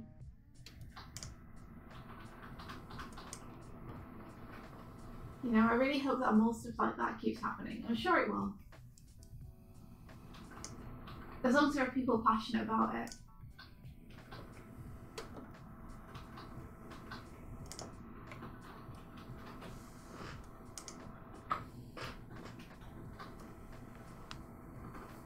I want to try a murder mystery dinner. Like, they sound really cool.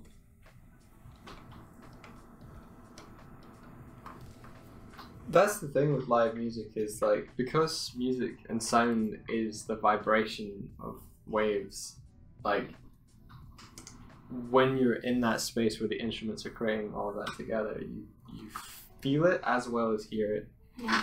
Like in your chest. And you can get that sort of thing if you have a lot of bass in the speakers. I remember when we went to see The Boy and the Beast at the Lighthouse Cinema.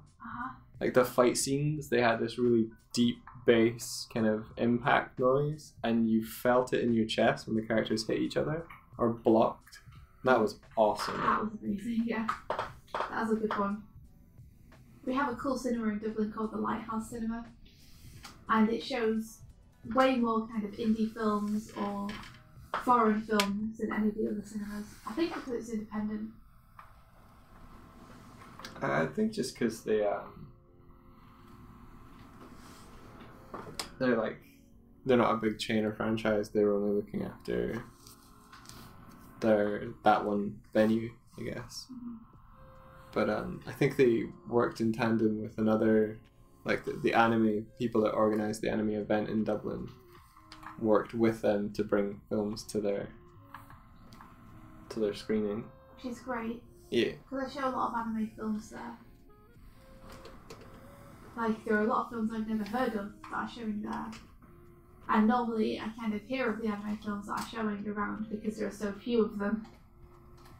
Yeah. That it's kind of easy to keep track of them. But with the Lighthouse, they were showing so many that there were tons I didn't know the name of. Do you remember that Andrew Partridge that we talked to way back? Do I remember him? Yeah. Yeah, he's cool. His company is kind of like heavily involved in bringing across films for cinema that wouldn't necessarily be involved. So I'm pretty sure things like Your Name and A Silent Voice, mm-hmm. It was his company that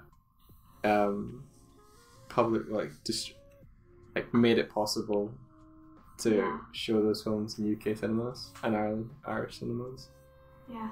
And it's pretty cool that like something that's went from like probably when he first started up the company, they were fulfilling niche orders for people wanting anime merchandise, and over the last 5 years it's grown into something where they are able to appeal to larger and larger audiences because anime is growing. The knowledge of it and not the appeal of anime, but like the audience has grown because there's a better understanding of what it actually is. becoming more mainstream. What it offers, yeah. Which is nice.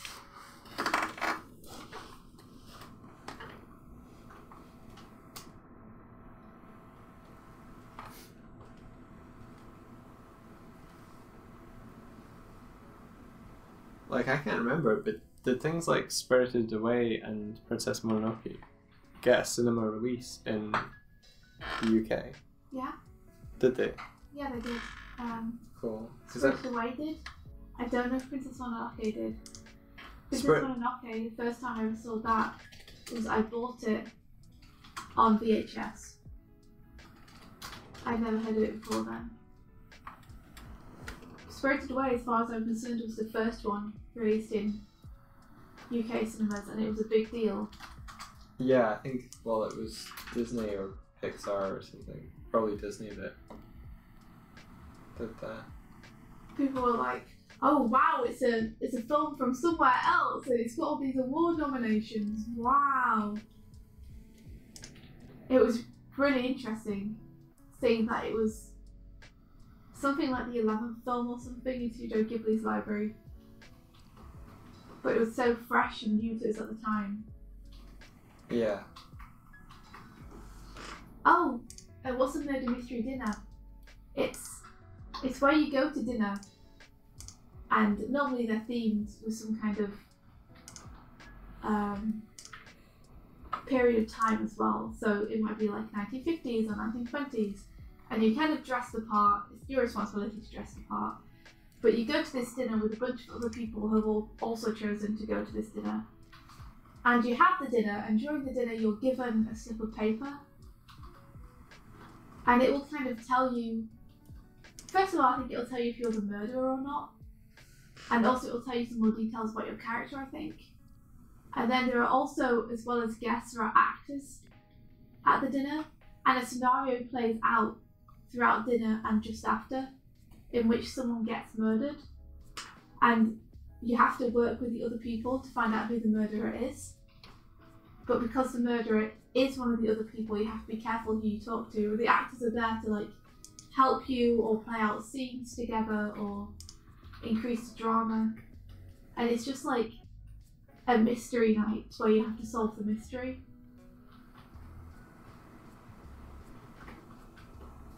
Sounds really fun.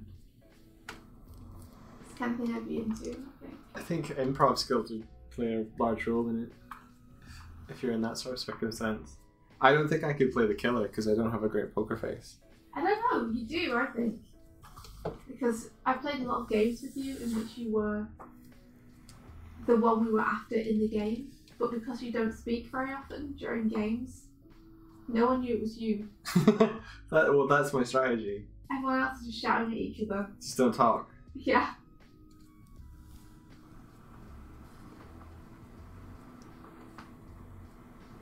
That's not a good poker face, that's just hiding.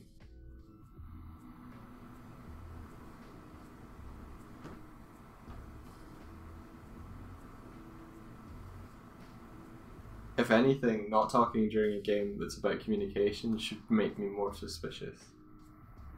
You'd think so. And yet, it's because everyone else is busy screaming at each other and accusing each other, and you're just sat there not saying anything. I'm Merlin! Haha! That was the game that I remember us playing, was like, you had to find and kill Merlin, or... No, you didn't. Merlin was a good guy. Yeah, but the bad force were trying to find Merlin and kill him. And the good force were trying to complete quests without being disrupted by the bad force. Yeah.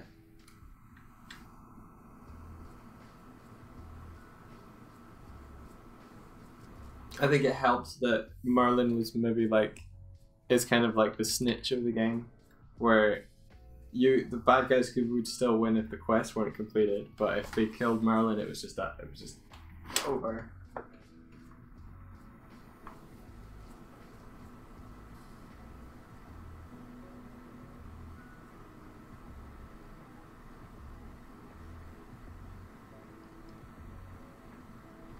I wonder if you could play that game and as Merlin and just like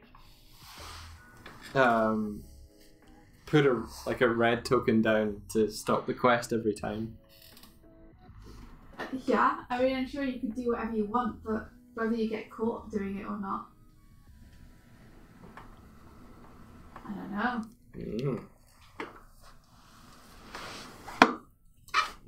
Yeah, Maddie, I really want to do that too.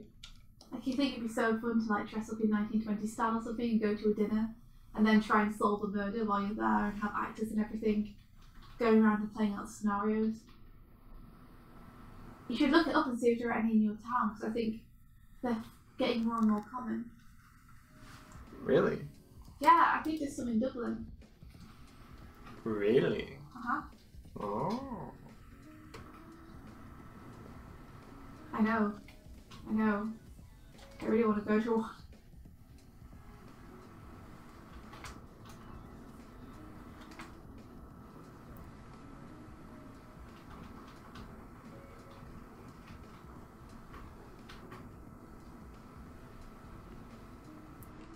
Whoosh. Hey, Grog! Hey, Grog. Hello. Oh, how's the drawing going, by the way, Aline? And how are you, Grog? How's your face? How is your face?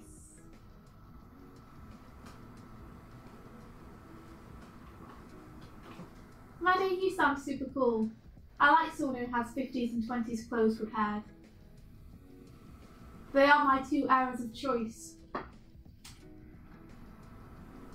50s gangster style. Or the roaring 20s, please.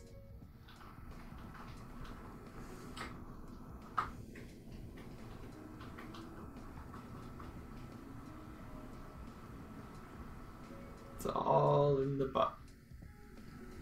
Styling's all for the 40s. Do you have a preferred era that you would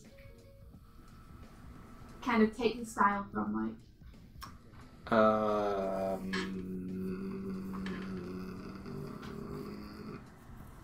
80s. That's a good one.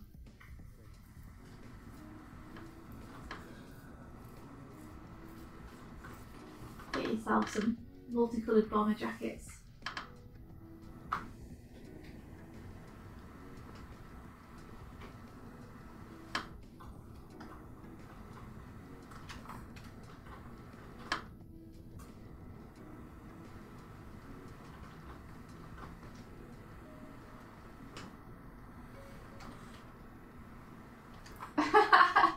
Your face is always nice.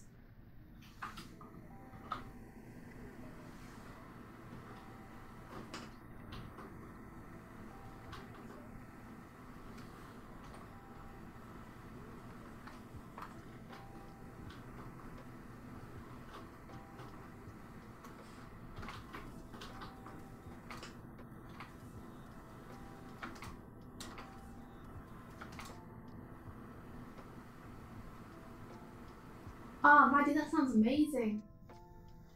The Gothic style. So she's put a twist on those eras. She found a vintage widow's dress at a thrift store from the 50s, and she has a dark green velvet flapper dress. Nice. Dark green velvet flapper dress sounds like the best thing ever.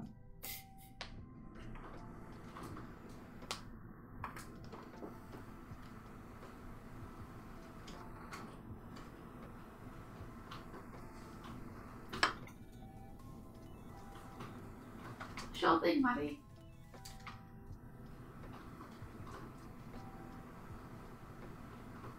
I think at the minute I'm much more kind of... I like to dress up like page boys or animators from the early 30s or 20s. It would be 30s for animation, where they had braces and everything to hold up the trousers and shirts and spats. Oh, I love spats.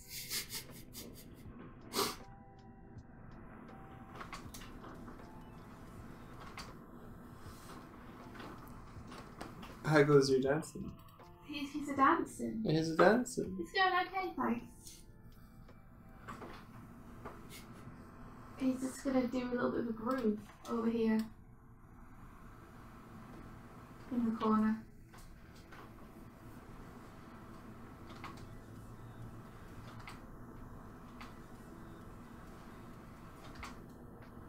It's It's so true, Steiny. I wonder whether in the future people will look back at this era and we will have a style that people really love, where they're like, oh, that's just so classic. Hipster. Yeah. Oh Maybe. man, when hipsters become vintage. Yeah. Hipsters were vintage before vintage was vintage.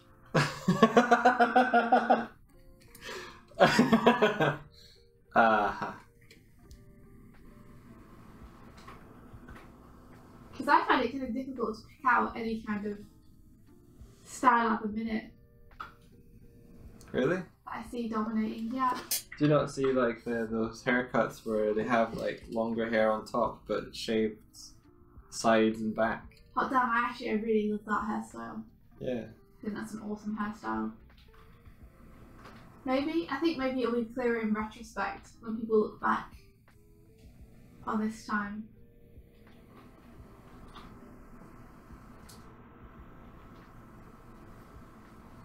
Retro futuristic 50s diner and late 90s, early 2000s too cool for school graffiti aesthetic. All awesome. Oh man. There's so many awesome time periods and clothing styles. They're just styles of other stuff like architecture and cars and gosh darn.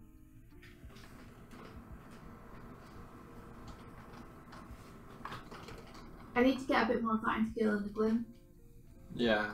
Because Fort Harbour is very much kind of stuck in the 50s and 60s still a little bit, just because it's such a slow town.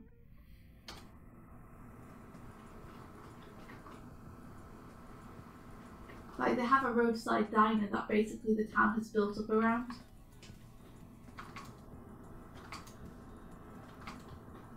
So it's still there even though it's basically in the centre of town now.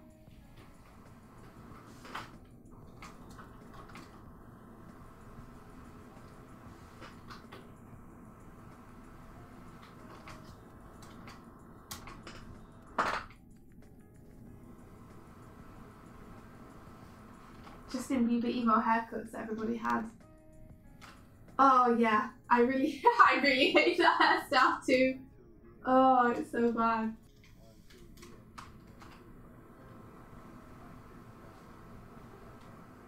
There have been some interesting hairdos in the past. In fact, the hair is some of the bad stuff from the past, I think. There's some hairstyles I'm kind of glad they're gone. But the hairstyles, sad they're gone.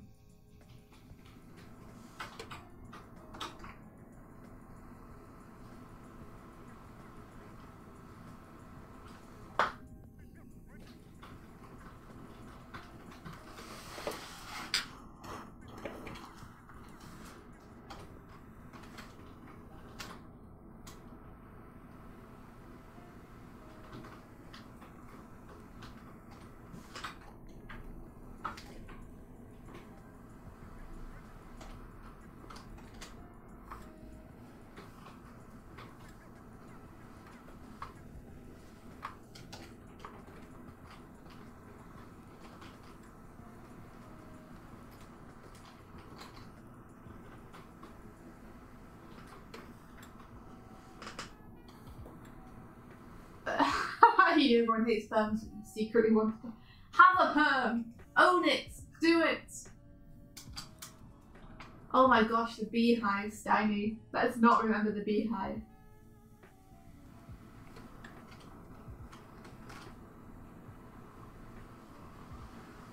Grog, I agree with you. Like, I feel like it's hard to spot the difference, but I think maybe that's just because we're in it, you know? I think that it'll be more obvious looking back.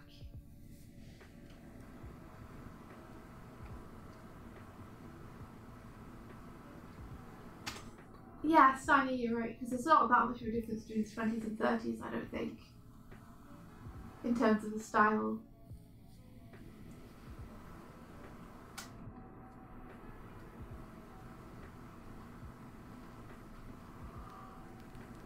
I'd be interested to see how distinctive the style is.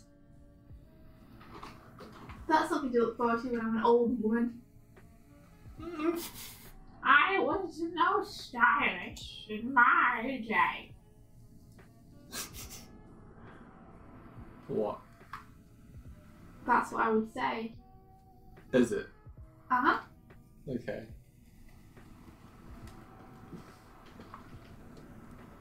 Is that how you would say it? Probably. That's how I picture myself when I'm old. Yeah, pretty much. Like a gangster. I'm old, see? Yeah.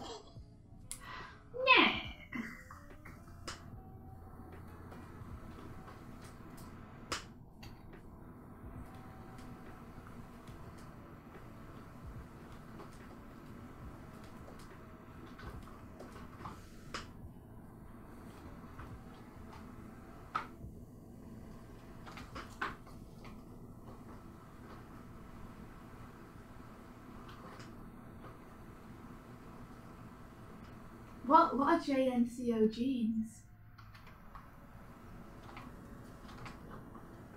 This is something I don't know about.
Every girl I draw seems to somehow be inspired by the book movement, which is odd. Says Crow. That's a good thing to be inspired by. Looks pretty awesome. Yes, and punky girls are awesome.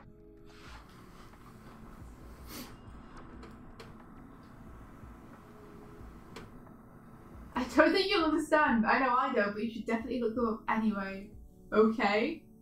They're jeans with a normal waist size with huge leg openings. You'll have to look them up to understand. My gosh. Okay. Jeans for jeans to come back. Yeah. Are you looking up? I am. Okay, let's see it then.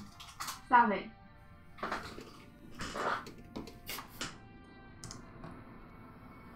Whoa! They're kind of cool. I had some pants that I think were inspired by those. Yeah. Do you remember, yeah.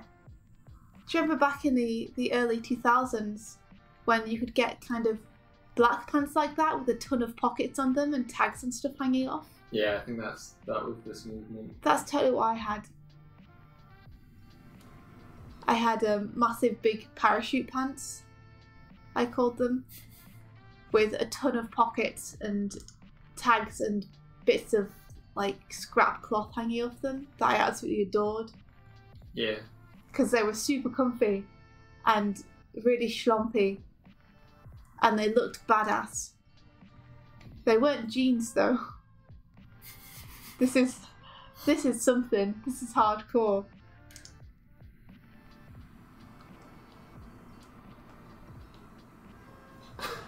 Yeah. Wow. They're really cool. Some of them are. Some of them look... Sometimes you get a picture where they look actually quite cool, and then sometimes you get a picture where you're like, oh.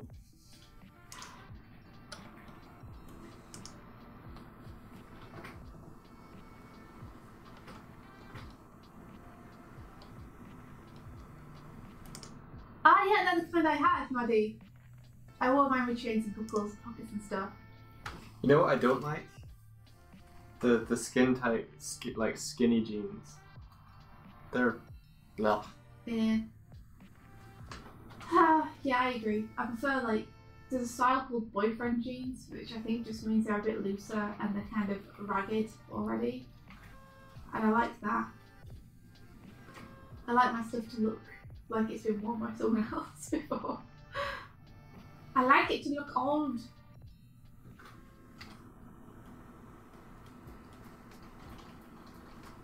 She wants to look like old Swifty, not new Swifty. Yeah, my friend used to call them shoplifting pants, Steiny, because they would have so many pockets on them. Oh, grog. Yeah, no, I definitely like steampunk. That's one of my jams. Is looking like I'm an aviator from some kind of steampunk era is a lot of fun.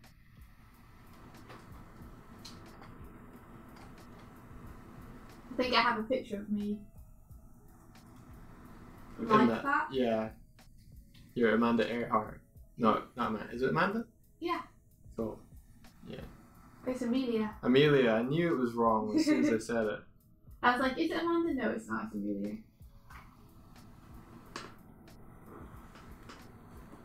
I assure Amelia Earhart face. Classic Italian is nice, so it's Danny. It's like super elegant. Let me see if I can find it.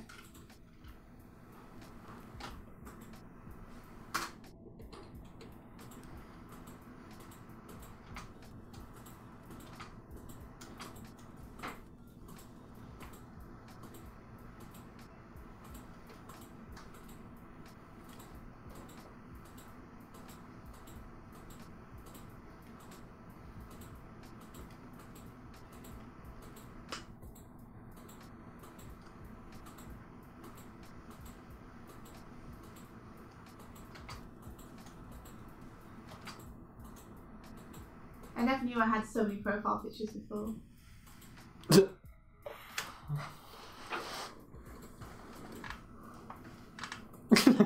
I know what that one is. Yeah, you do. I can't move this. Oh yeah.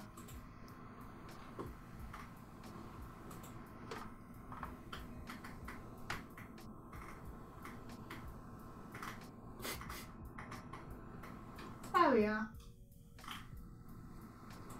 If I were.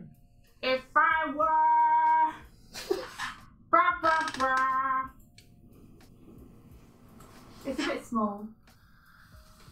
Well, never mind. Oh. Whoopa. I'll see if it's correctly on your screen. Is it correctly on my screen? It is. It is, it is.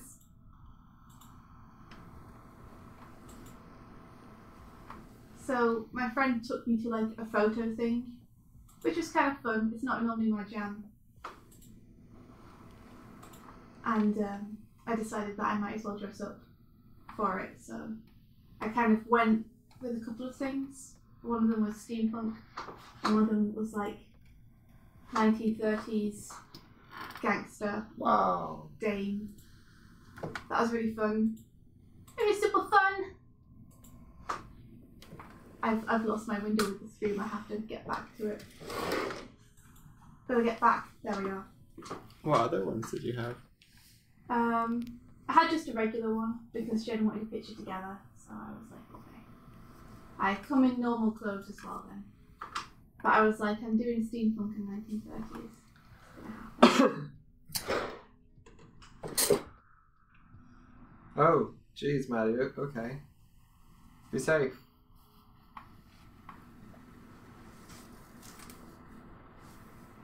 Okay, see you later, Maddie. We're probably going to end the stream now anyway, I think, because we're past 9. Yeah. Thanks, Tiny. Oh, geez, loud gunshots. Ah! Stay safe. Don't go outside. Stay safe, Maddie, for sure. And Stanley, I hope you feel better. But everyone else, I think we're gonna head off. I got a little bit more on my duck done, so I'm pretty happy.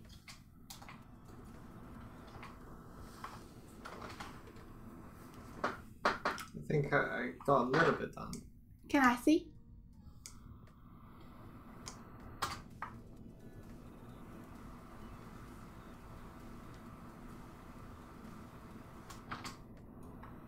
So That's cool. I changed up so that she used to end up in the middle, but I made her like kick off more like that.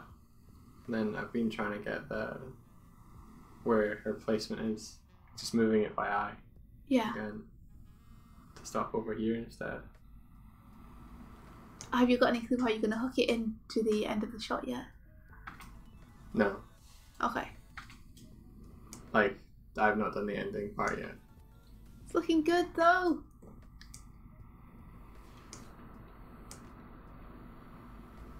Thank you.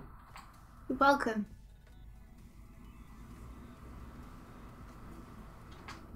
So yeah, just been focusing on getting her to go. I think that's a lot smoother than it was. You can only do what you can do. Alright. Well, we'll catch you guys tomorrow. Everyone have an awesome day / afternoon / evening.